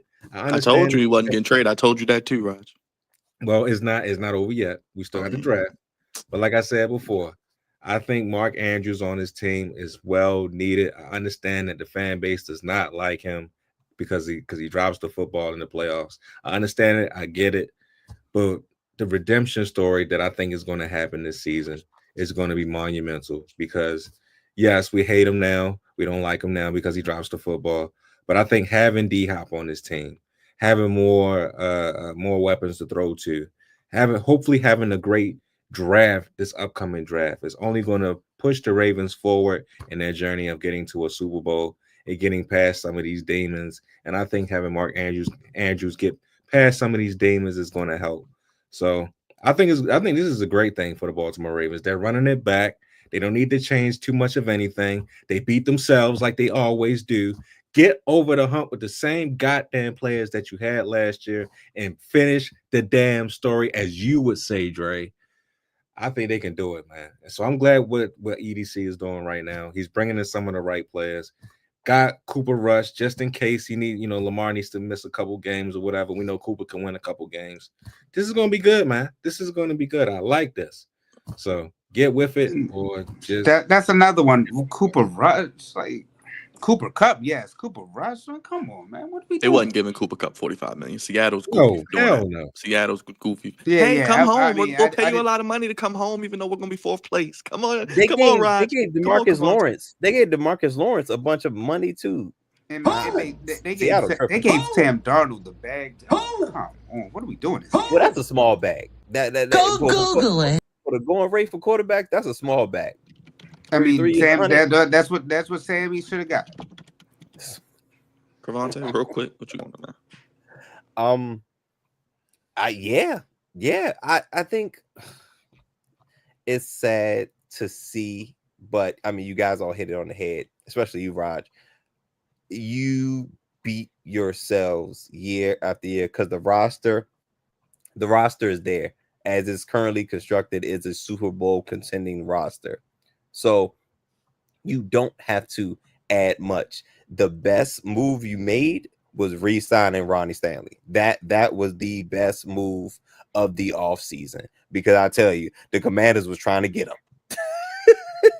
He even did some illegal things to try to get him. But locking up, re-signing Ronnie Stanley was very, very important. That had to happen. It did. Everything else, it's whatever. But Ronnie Stanley had to remain. So continue to keep that roster as it's currently constructed, and you'll be back. You know what I'm saying, in the AFC Championship-ish range. You gotta make a play or two. It's a play or two. You know what I'm saying? With the Bills and previously with the Chiefs, it's a play or two. You know what I'm saying? It's a drop pass, it's a fumble, it's one of those things where you just have to clean up. Don't have those happen in crucial moments. Easier said than done, but as currently constructed, this team is good enough to run it back and still be in contention for a Super Bowl. Real quick to the Bengals guys, how many draft picks do they have? They only have 6 draft picks, Cravante. Pick 17, pick 49, pick 81, pick 119, pick 153, and pick 193. 17, 49, and 81. They better hit on Cravante. They better get 3 defensive starters. You have to, 6 pick pretty much won at every draft except for 7, but you have to hit on at least half. You have to hit on at least half. And I don't know if we look at the percentages for what the average is for a GM nowadays, it's not half. So being able to hit half is actually pretty damn good because the average GM in the NFL don't hit on half of his draft picks. The Bengals need to, though. Yeah, I'm curious of who they've drafted recently. I just want to do a quick little exercise. Who have they drafted? Let's go to last year real quick. Amarius Mims, Chris Jenkins, Jermaine Burton, no. Miles Murphy, no. DJ Turner, no. Jordan Battle, no. 2022 Daxton Hill, Cam Taylor-Britt, Zachary Carter, no. 2021 Jamar Chase. I thought Daxton Hill was gonna be it, man. Jackson Carmen, Joseph Asai, no. So out of all these, I just went back to 2021. Only player we can name is Jamar. So that's one. You just went to 3 years. Yep, I did. I just did from 2024. Do you need me to do it again? Do you need me? You want me to go back? No, okay, all right. I thought I was like, oh, that's all the same draft. 3 years. Yeah. Jesus Christ. 2020 was Joe Burrow and T. Higgins. That was the last really good draft. Joe Burrow, T. Higgins, and Logan Wilson. He was a good linebacker. Then they got Jamar the next year. But after that, since Jamar, they have not. And they have to hit not only half, most of them need to be defense. All of them, you need to be all defense, man. Defense and offensive line. That's it. Yeah. Very interesting. Actually, I can probably show you all what I was looking at real quick. He went 3 years and ain't nobody. So as you see, like I said, 2024, nothing really there. Nothing I can really think of. Nobody I can really know. 2023, same thing. Like I said, Miles Murphy was supposed to be something. He's not doing anything. Oh, Chase Brown. Brown. Yeah, out of Clemson, he was supposed to be. Yeah. What'd you say, Ryan? The running back, Chase Brown. Man, Daxton Hill. I thought Daxton Hill was going to be something. Oh, Chase Brown was a 5th round pick last year. Okay, I give him Chase Brown. I'm sorry. You're right. You're right. Okay. Yoshi Vosh isn't bad, but he's a 3rd receiver. So I'm just interested at their draft picks. That's all. But you see, 2020, they went crazy with Burrow and T. Higgins. So shout out to them. So drafting, guys, you got to be able to draft well. Let's get to the tournament real quick. NCAA tournament. And if you haven't already, please go ahead and join our bracket challenge. We are up to over 20 plus members. I know Raj is in there. Cravante, I know you're probably going to be joining. Dre, are you going to be joining? We got a crazy amount of people, man. Look at the love. I'm in the ESPN one. That's the one we're rocking with. We got a lot of people in there, man. Look at the beautiful people. Dre, bring your ass in. Get in this tournament bracket, man. Hey, man, we got a lot of love in the community. So people are showing up. They want to be a part of the challenge. Who will win it? It's going to be fun to see. And Dre, I'm going to start with you, man. How y'all want to do this? Y'all want to kind of do a quick overview like we did yesterday, kind of bring up the bracket, and y'all can kind of throw out who you have winning and kind of teams you have going far. I know, Dre, you're going with Duke, but let's do that real quick. Let's bring up the bracket for the people. But thank you all. If you haven't already, hit that link down below and join our bracket challenge. Let me pull up the bracket here real quick. And let's see. Here we go. All right. So we did all the games yesterday. We ended up with St. John's, guys. But we can start with the overall number 1 seed in the South, Auburn's region. How do you guys see that playing out? Dre, Cravante, Roger, I know we kind of did our picks yesterday that people can see. But how do you feel about that, Cravante and Dre? Do you think Auburn makes it? Does someone knock them out? You got Michigan State in there. We have. I was getting ready to say I got Auburn in my Final Four.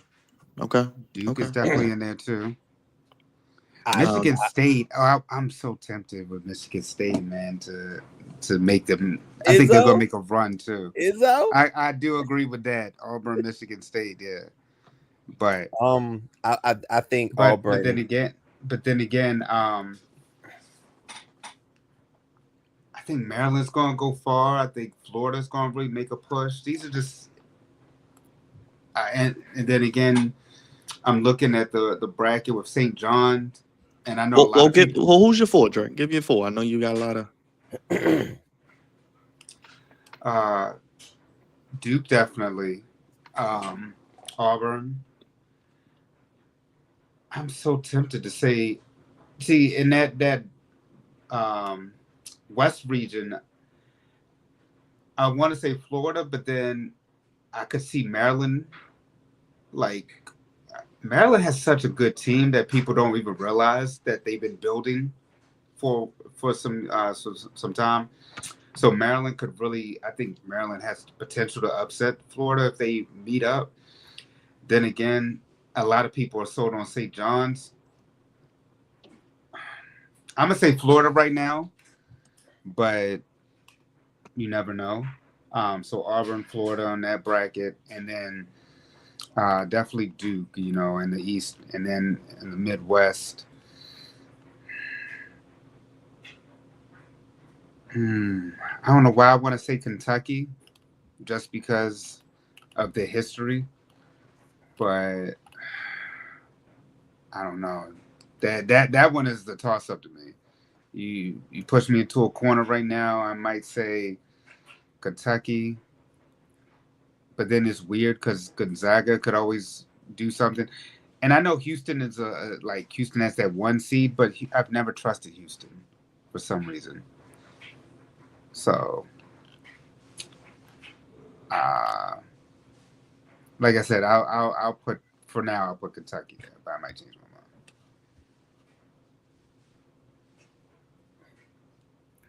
mind. Let's see. Look, Cavante, my bad. I actually did a quick one, just a quick did with basically what you guys did yesterday. I think I have Florida. I think I have Florida winning it all, but I have Florida, Michigan State, Houston, and Alabama. I don't trust. I like Alabama in there, but I don't trust that. I don't trust Houston, man, for some reason.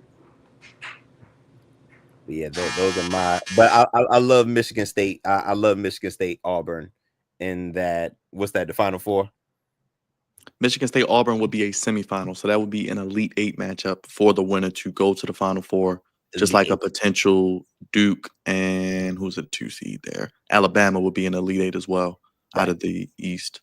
So there you go. That could be interesting. Upsets. Man, I'm looking at. Oh, I got some numbers, Cavante. I got the numbers. I don't know if you caught me last night. I got the numbers for those doing your bracket, so pay attention. 5-12, I'm baby. going to do it once. I'll do it again for the beautiful people. Real quick, Cavante, how many teams did I tell you the SEC was going to get yesterday? You said 14. And how many did they get? I don't even know how much. How many did they get, Raj? Raj learned last night. It's 14. I got all 14. They got all 14. So I was gonna say they stacked up over there. Hey man, they need to let me do the bracket. But 14 teams out the SEC, 8 out of the Big 10, 7 out of the Big 12, 5 out of the Big East, 4 out of the ACC, 4 out of the Mountain West, 2 out of the West Coast. If you're doing your bracket, all right, a 1 versus 16. This is since 2018 where we had the first ever 16 beat a 1. UMBC beat Virginia. A 1 versus a 16. The 1 seed is 22-2. So it looks like you take chalk. Just a little advice. A 2 versus a 15.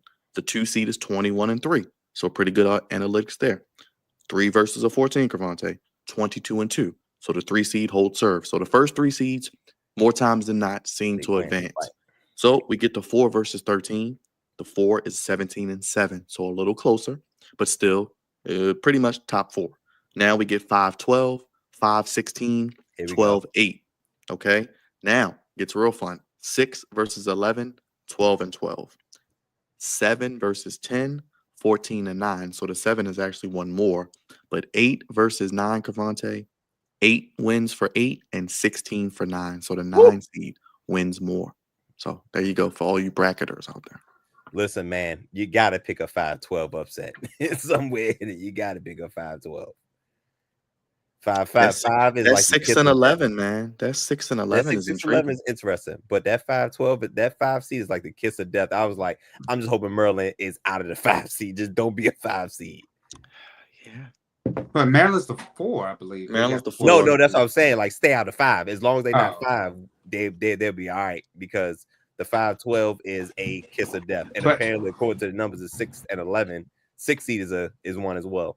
But like I said, I think people like I said, Maryland's been kind of building this team for some time now, and they're like they've been impressive to me this time around because you hear about what they've been doing, but then to see it, it's like, oh wow, Maryland really is coming along. Like it wouldn't surprise me like how the matchups are. Like if Florida was to take on Maryland and Maryland upset them, I don't think that's really to be an upset. Rod, you sticking to your Final Four that we did last night? Yeah, we did a whole hour and a half. So if you want to go back and watch it, be my guest because we spent time doing this wonderful bracket and we bracketed it the entire thing. Now you're a college basketball expert, Rod. See, in less than 2 hours. I know, less than 2 hours. I know everything about college basketball. See. Oh, I'm great. Yeah. You know what? I will say this, but well, let me ask Byron this because he's fouled in more than I have this past season. Now, the past couple of years, there's been a lot of excitement about the women. Do you feel like there's excitement finally about the men starting to peak again? I told Raj there isn't the star power, but the Outside of, conferences, I the would say conference. outside of Cooper, Outside of Cooper probably. Flag, you can't name probably 5 other players, and that's okay. But it's a lot of transfers. We know it's hard to keep up with guys. Like I tell, it's free agency, like we always say. But the conferences, 14 SEC teams. What happens when they start meeting up in brackets? Big Ten, they got double-digit teams. When these conferences, and then you got these mid-major teams that won 30 games, maybe only lost 4 or 5 games, that may not be known. And like you said, Cravante could be a double-digit seed. Maybe we find out about some of these teams. You got I like just throwing out some names for those. I like Montana possibly over Wisconsin. That could be something to look forward to. I like Vanderbilt over St. Mary's. Vanderbilt beat Alabama this year in basketball. They got some big wins. Just trying to throw out some things that people may not know. Look out for the Ivy League boys of Yale. They can get Texas A&M. That could be a game we look at. I am trying to think. I am really big. I'm trying to think. It's a couple other teams I'm looking at as well. Come on, Norfolk State. Grand Canyon is not going to be easy for Maryland. I think that is going to be a tough game. And if Maryland does advance and they meet Memphis, Memphis had a really good year, everybody. Look out for Memphis. They're on their way Shout back out as to well. Penny, Coach And how about this, Penny. Cravante? Your boys, John Calipari has taken Arkansas, a brand new team, every player brand new, to the big dance. And he does goes that against very Bill well. Self. And he goes against Bill Self in the first round. And I think Calipari is going to beat Bill Self. He does that really well. You give him a batch of guys, and he's gonna get the most out of them. He does that very well. Look out for McNeese. They're a 12 seed. They could give Clemson some problems. I know we like Clemson to go deep. There you go, And right like there. Rod says every That might be year, the one. don't doubt Gonzaga. They always make it to the Sweet 16 with a bunch of white boys with mustaches, and they do That it. can shoot. And That can yes, shoot. and they always got a really good player. So I mean, look out for these players. I always say as well, look out for teams with good guard play. Teams with good guard play go far. That's why I do like Houston. Kelvin Sampson, he coaches old school. He cusses you out, tells you that you suck like Popovich, but he coaches them boys hard and it shows off. They've been a number one, I think, 3, 4 straight years. So he brought that prominence to that team. I mean, they always got a good team. So look out for a lot of teams, man. We know Duke, Dre, they're very deep. It's not just Cooper Flag. They won an ACC tournament without the best player with ease. So they are going to potentially, I think they're in the easiest region. They could get to the Final Four easy. Yeah. I do like VCU to make a deep run. That is my team I'm really betting on to make it run. I think we get Duke, VCU in the Elite Eight, and Duke advances to the Final Four. That's probably my bold prediction. Now, let me ask. Do you feel that North Carolina should have been in the dance, or because some people were saying that West Virginia should have been in there instead of North Carolina? I think North Carolina had a tough schedule. Yeah, they have a tough schedule. They scheduled themselves very tough. They were 1-12, but they did play Duke tough. They did play well down the stretch, and you can tell that Hubert Davis, Hubert Davis is starting to mold that team into what he wants it to be. And they got a good recruit class. So next year, these guys are going to be even better, and they're going to be challenging Duke. Don't be surprised, Dre, if they're challenging Duke for the conference next year. That's how quick I think it's going to be for North Carolina. I think they're in the first 4. I'm trying to find where they're at. I know they're playing on Wednesday, I think. Let me find out. Surprise, though. They are. They play San Diego State and North Carolina. The winner gets Ole Miss. If North Carolina can win, they could beat Ole Miss, and then we could have a situation where North Carolina matches up with possibly Iowa State. I do like Iowa State, but they have some injuries.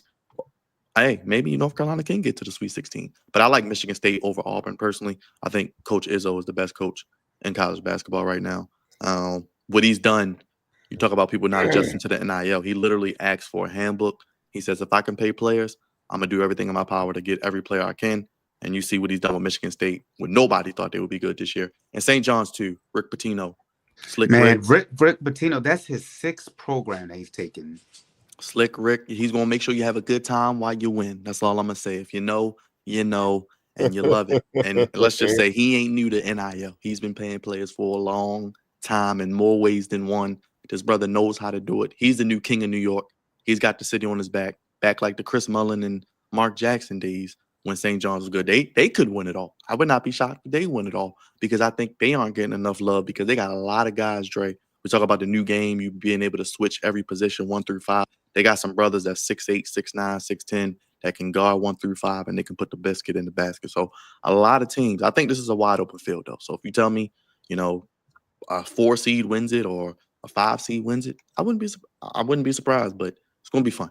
And Florida may be the most complete team as well. Yeah, I was getting ready to say top to bottom. Florida is kind of like the UConn right now.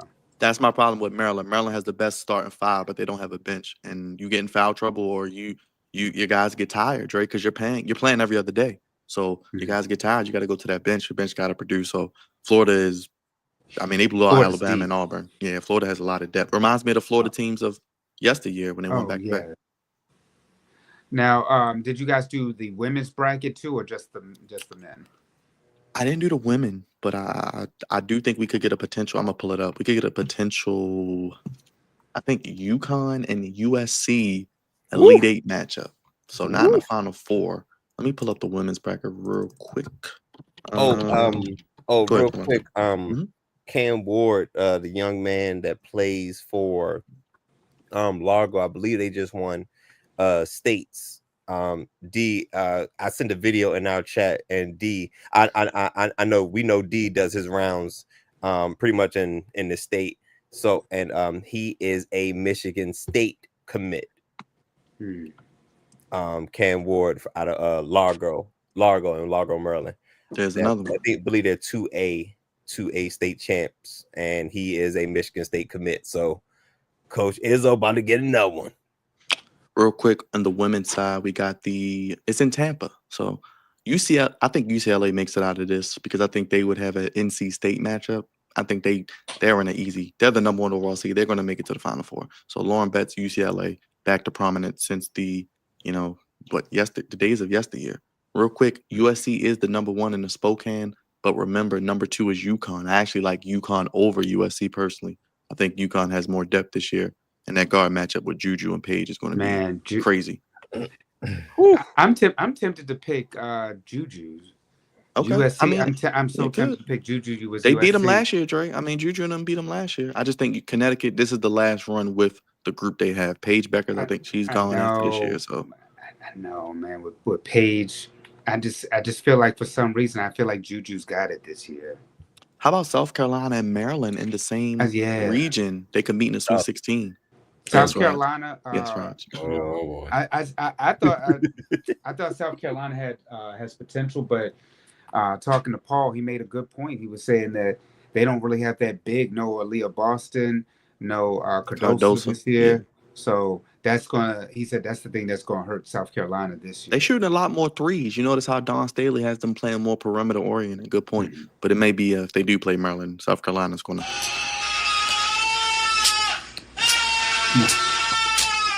Sorry, done the freeze. I think South Carolina still makes it to the Final Four easy. I think they make it to the national championship game. Yeah, I told Paul that. I said just because of Dawn knows she ain't got no big man. I think Texas is the team that could be got out of the 1 seeds. Now Texas has a little tougher. It's funny because Paul was saying that he thinks Texas could really make some noise. I was like, I think Texas is the 1 seed that doesn't make it if they don't make it, because usually the women is chalk. Let's be honest. A lot of times it's top 1, 2 seeds, but I do think if one team is going to be on upset alert, look out for Texas to possibly lose. I think TCU is a sleeping giant in women's college basketball. Look out for them as a 2 seed, and also real quick. They also have in this region, surprisingly, remember, this team was number 1, if you don't know and follow women. Notre Dame was number 1 for a good portion of the year as well. They're a 3 seed. Notre Dame could potentially have to run into TCU, so that winner could potentially have to play Texas. I think the winner of that could beat Texas too. So, interesting. Cravante, you feeling that? South Carolina, you said? Going to the chip? Absolutely. Listen, I'm not going against Dawn Staley. I'm just not. And I love Juju and what she's doing, continuing on top of what Caitlin Clark and Andrew Reese recently done for women's college basketball. And Juju just took the baton and she is running. And it's really amazing to watch. I can't wait to see her at the next level. But this is probably gonna be her last go around. What's her classification? Juju or Juju? She's I was only about to say a Juju's sophomore. young. She's only a sophomore. Yeah, Huh. Juju's young. It's the one that Paige Byron was talking about. Beckers. Paige Beckers. Paige Yeah, from Paige. UConn is Yeah. the senior, but Juju is young and I think ready. Juju's only a sophomore. My gosh, that means we got it. We could do this one more time. Wait. We can do What's this- the limit? What's the limit? I think it's for 4. I think it's 4. But remember, we didn't really know Caitlin Clark till she became a junior. So she still And got we 2 know more Juju years. since she came out of high Right. school. So And I think Yeah. they're saying she's on pace to break a lot of Caitlin's records. So just put And then like Byron said too. I mean, look, Juju's like the next big star for She's it. college women's basketball, but LSU, I'm talking about team wise. LSU, you still got them, and Notre Dame. There's some programs to household watch names. out for. Raj, any final thoughts before we get goofy? I just like watching Juju. Amazing. She's great on the court and easy to look at. My heavens. Yes. Yes. She may be a Washington Mystic in the future. I would love for her to be a or a Spark or LA Spark. Or I would love for her to be a Spark. I know you would love the Spark in LA. I mean, she's an LA girl. It would only be right. I mean, it would only be right. As long as the button is the same, I'm cool. Think about that potentially, man. The WNBA in about 3 years. Juju with LA, Caitlin Clark with the Fever, probably winning championships. Angel Reese in Chicago doing her thing potentially. You got Cardoso with her. Yeah. I mean, the WNBA isn't good. Paige And Beckers is going to be a top 5 pick this year, so she's going to change life for somebody. And Byron, you can never forget our girl, Rika Jackson. Yes, with LA, she could be with Juju. Her and my white baby mother, Miss. Cameron. Cameron Brink from Stanford. Yeah, not Cameron. Wait a minute, Cameron. Bro, I tell you, ready to get goofy, man. We Dipset. Get goofy. Let's do it with Cravante. It's time for Cravante's Goofies of the week. Gosh, something wrong here. Stupid. Just stupid. Well, now that's goofy. Jam. Oh, jam. Man. Listen, man. I'm not even going to hold y'all here too long. But welcome to Goofies of the Week, sponsored by the Flex Zone. Appreciate you guys for giving me a little bit of time to let me tell the good people what I thought was goofy this week. It's one, and it's a major one.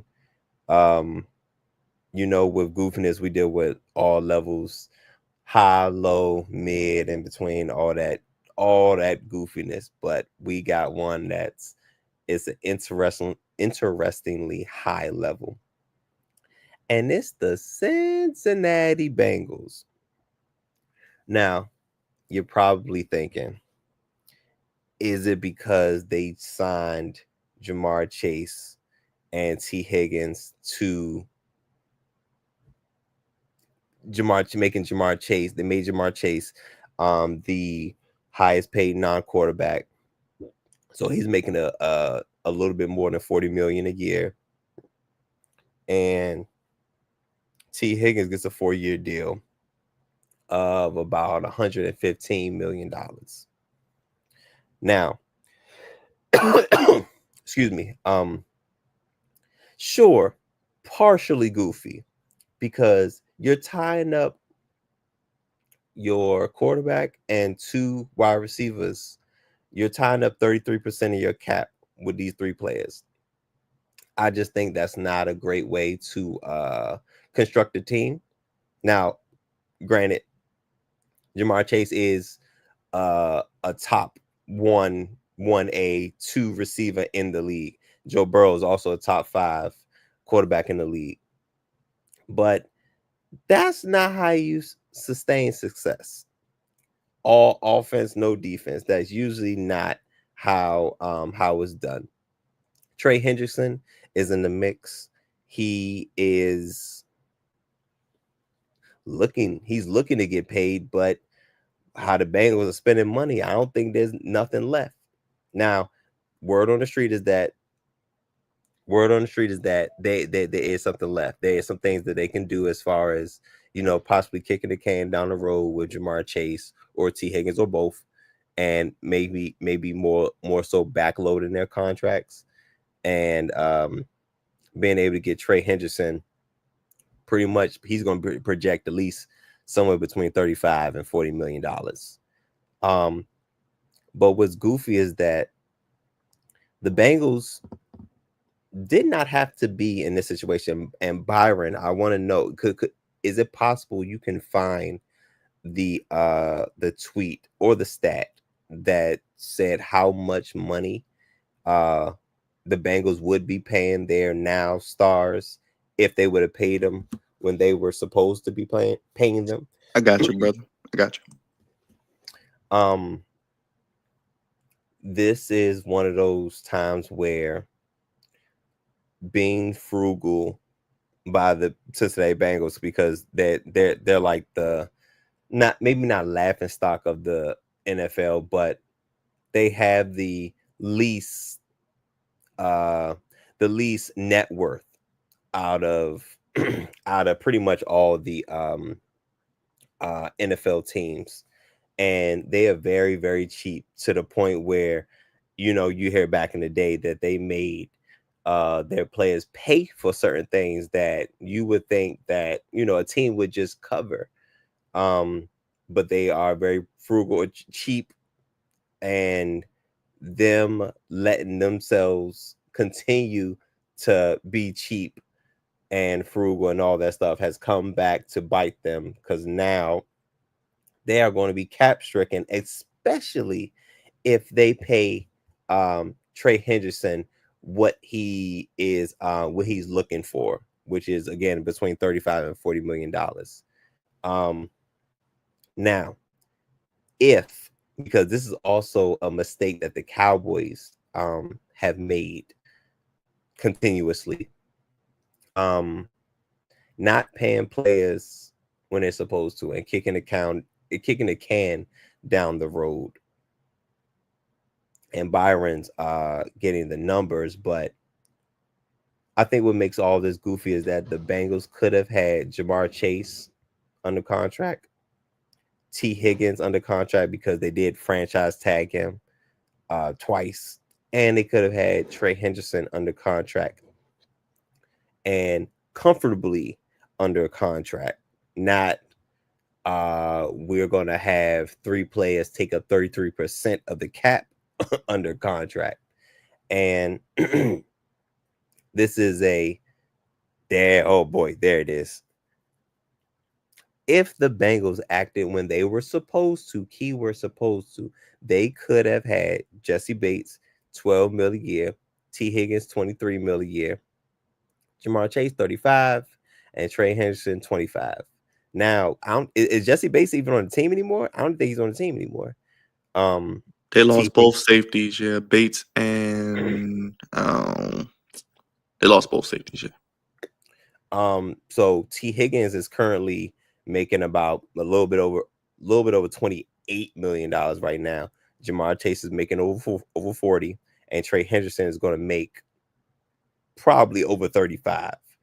And timing is everything, especially with these contracts continuously going up along with the cap. You need to you need to pay your players sooner rather than later. As a Commanders fan, we probably need to pay Jaden Daniels before his 4th year, just because that where his trajectory is from his I almost call it his freshman year, but his rookie year. In the next 2 years, my gosh, if this is the bottom, my gosh, his trajectory is going to be crazy. We probably need to pay him before his 4th year. I'm just saying, because with who's the high, so we got Dak Prescott at $60 million a year. By the time it's time to pay Jaden, it might be about 70, 75. Who knows? The way the salary cap goes up every year, it's not a consistent number, but as long as the salary cap continues to go up, these contracts will continue to go up. And as long as these players continue to make crazy amounts of money, then player behind them, if they have a similar production, they probably going to get that amount of money as well. So Jaden Daniels is probably going to be close to probably about $70-something million a year, and I'm cool with it because what I've seen from him in year one, if that's any indication of what I get for the next 10 to 12, 15 years, I'm willing to play. I'm absolutely willing to pay and willing to sign his extension sooner rather than later. Now, the Bengals don't seem to know how to do that. And that is why they are in the goofy situation that they are in. Not Homer. The offense looks great, but the defense behind looks terrible. And honestly, Trey Henderson or not, that defense is going to be underwhelming. You know what I'm saying? But at least keep your guy there. And but looks like he's going to make about $35 million a year. I can't wait to see what the Bengals do and how they pull this one off, because you're going to pretty much decimate your own team from the inside out. So if you give him $35 to $40 million a year, that's going to be that 33%, probably pushing 40% of the cap, which is absolutely crazy. But as you guys will say, the Bungles, I know at least I know D says that the Bungles are going to continue to bungle. That's what I've seen, and that's what I know. And I don't think the Ravens will go back and forth like you always do with the Bengals, but I feel like when it's all said and done, you still will end up with a better record because you're a more of a balanced team than the Cincinnati Bengals. And shout out to them LSU Tigers. They know how to get the bag. Shout out to Derek Stingley Jr. being the highest paid cornerback. Shout well deserved. That brother's probably been one of the top 5 corners over the last 2 years since he's been here. Since I feel like since he's been drafted, he's been a solid guy. And over the past couple of years, yes, he deserves every bit of that. I believe he's making about $30 mil a year. So shout out to these LSU Tigers. They know how to get a bag or two. Okay. But yes, that's my goofy of the week. The lackluster effort of the Cincinnati Bengals, because when they messing up, they the Bengals. When they win and doing well, they're the Bengals. But right now, I think they're being the Bengals, and they're going to continue to bungle up this situation. Listen, just take the second round pick from the Commanders, man. Take the second round pick from the Commanders. Y'all ain't got no money, man. Just take the second round pick and come tell Trey Henderson to come down to DC, man. We will show him a good time. But y'all know my line. There's a thin line between goofy and great, and the Bengals are on the wrong end of it. They got to do better. Gosh, something wrong here.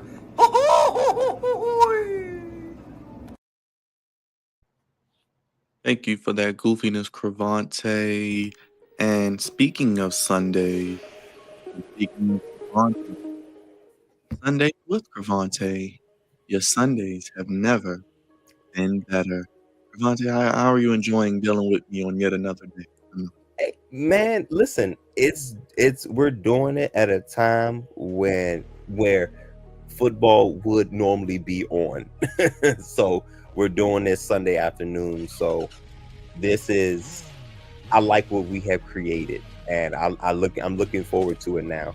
And I know I was talking about doing a possibly a mock draft, maybe not with. I know we talking about doing like a big mock draft and bringing on guys like Rhodes and DC from disqualified opinions, but that's one. But maybe we could do something with just us two for real, just to kind of give an idea of what to look out for, guys to look out for, names to look out for, things like that. Because I've been doing my own mock drafts with them mock draft simulators. My gosh, I be having a time, Byron. Okay, just trying to figure out what these Commanders going to do at 29. It's so weird. I'm waiting so long for the Commanders to pick. It's crazy. I don't know what to do myself, guys. I don't know. It's a good feeling, isn't it? It's great. It's great. It's like, is it what y'all feel all the time? This is crazy. Yes. Oh, yes, it is. Yes. Never gets old. I see. So, Cravante, I'm looking up this pro football mock draft simulator. When you create a room and someone drafts, we can do like a 2-person draft. Yeah. I believe so. Maybe. Well, it's funny you said that real quick. I know we gotta get out. Sunday could be interesting. If Maryland wins on Friday, they would play Sunday, so that will dictate how my Sunday is going to go. Here we go. But again. we will be live because I'm going to play around with this, and if it goes like I wanted to, we'll do a 2-person first round mock draft. We'll do something because we're starting some draft profiles this week too, so we'll have some more time to talk about it too.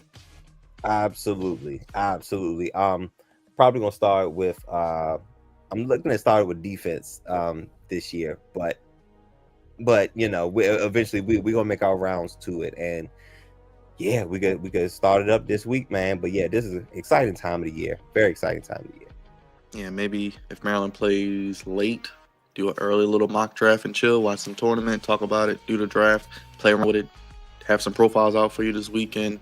Sounds like a plan. Cravante, the co-founder, senior producer, and captain of the Goofy Ship. Drizzy Dre, next week, episode 483, I believe. What do we got cooking up? I don't think we have anybody next week, in 2 weeks. But I think we've been requested for next week. I'll tell you guys after for a potential date night. So I'll let you know. Okay. Nothing on deck, but right now. Did you enjoy Cena? No, I said what I said in the group text, man. I mean,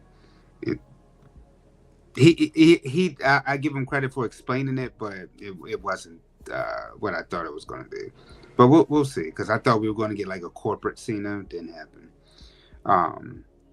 Nevertheless, right now, baseball, March Madness, and the draft are going to be in the road to WrestleMania, so they're going to be leading the way. Those four for the next couple weeks. Yeah, baseball starts in about 6 hours in Japan. And I'll be there. Yeah, because they're taking over for Fox here, the local news. So they're being pushed to the CW. And I won't be at opening day, but I'll be at the festivities around opening day. Okay. Awesome. So we'll have maybe some live recordings from opening day with Drizzy Dre. What is that? Orioles Red Sox. So yeah. And I'll probably be live here. There are 162 games in a season. How many can I stream? The next challenge for yours truly. I don't know why I'm doing it. We're going to see how many games I do this year. I don't know why either. That's too many. Why not, man? People want to watch the O's, man. Watch me, watch the O's. I mean, hey, we got to suffer together, right? I mean, we'll see. Sometimes either just be here live, watch the game, and then I'm done. I don't have to come back after and then talk about it. Talk about it, leave it. But we'll see. We'll be here for each and every Maryland game, though, because we'll be here Friday, 4:30. So happy hour, Cravante. Come on, join me, man. Watch some college basketball. I know you guys aren't going to work because everyone's got a little dance fever. Big Raj. We got a lot going on, man. Social media. Tomorrow, though, back with more. We were here earlier today. We'll be here early next week, too, at 4 p.m., man. You love it? We'll enjoy more Monday Night Raw at early edition. Hold on. When is opening day? What date is that? So they play next Thursday, but opening day at home is the 31st, yes. Oh, okay. So the start of the season is next Thursday. Yes. Okay, great. All right. Well, yeah. Stay tuned for more. As always, we have plenty of content. We'll have plenty more content. We're always going to have content. That's right. Content is going to come to your head and smack you in the face, and you're going to watch it.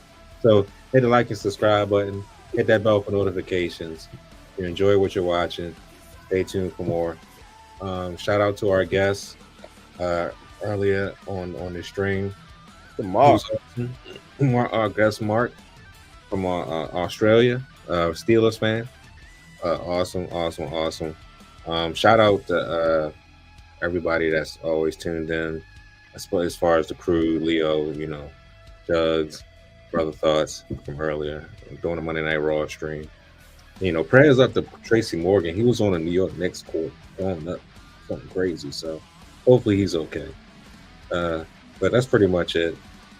Like I said, we have something on the channel every day. So stay tuned for more.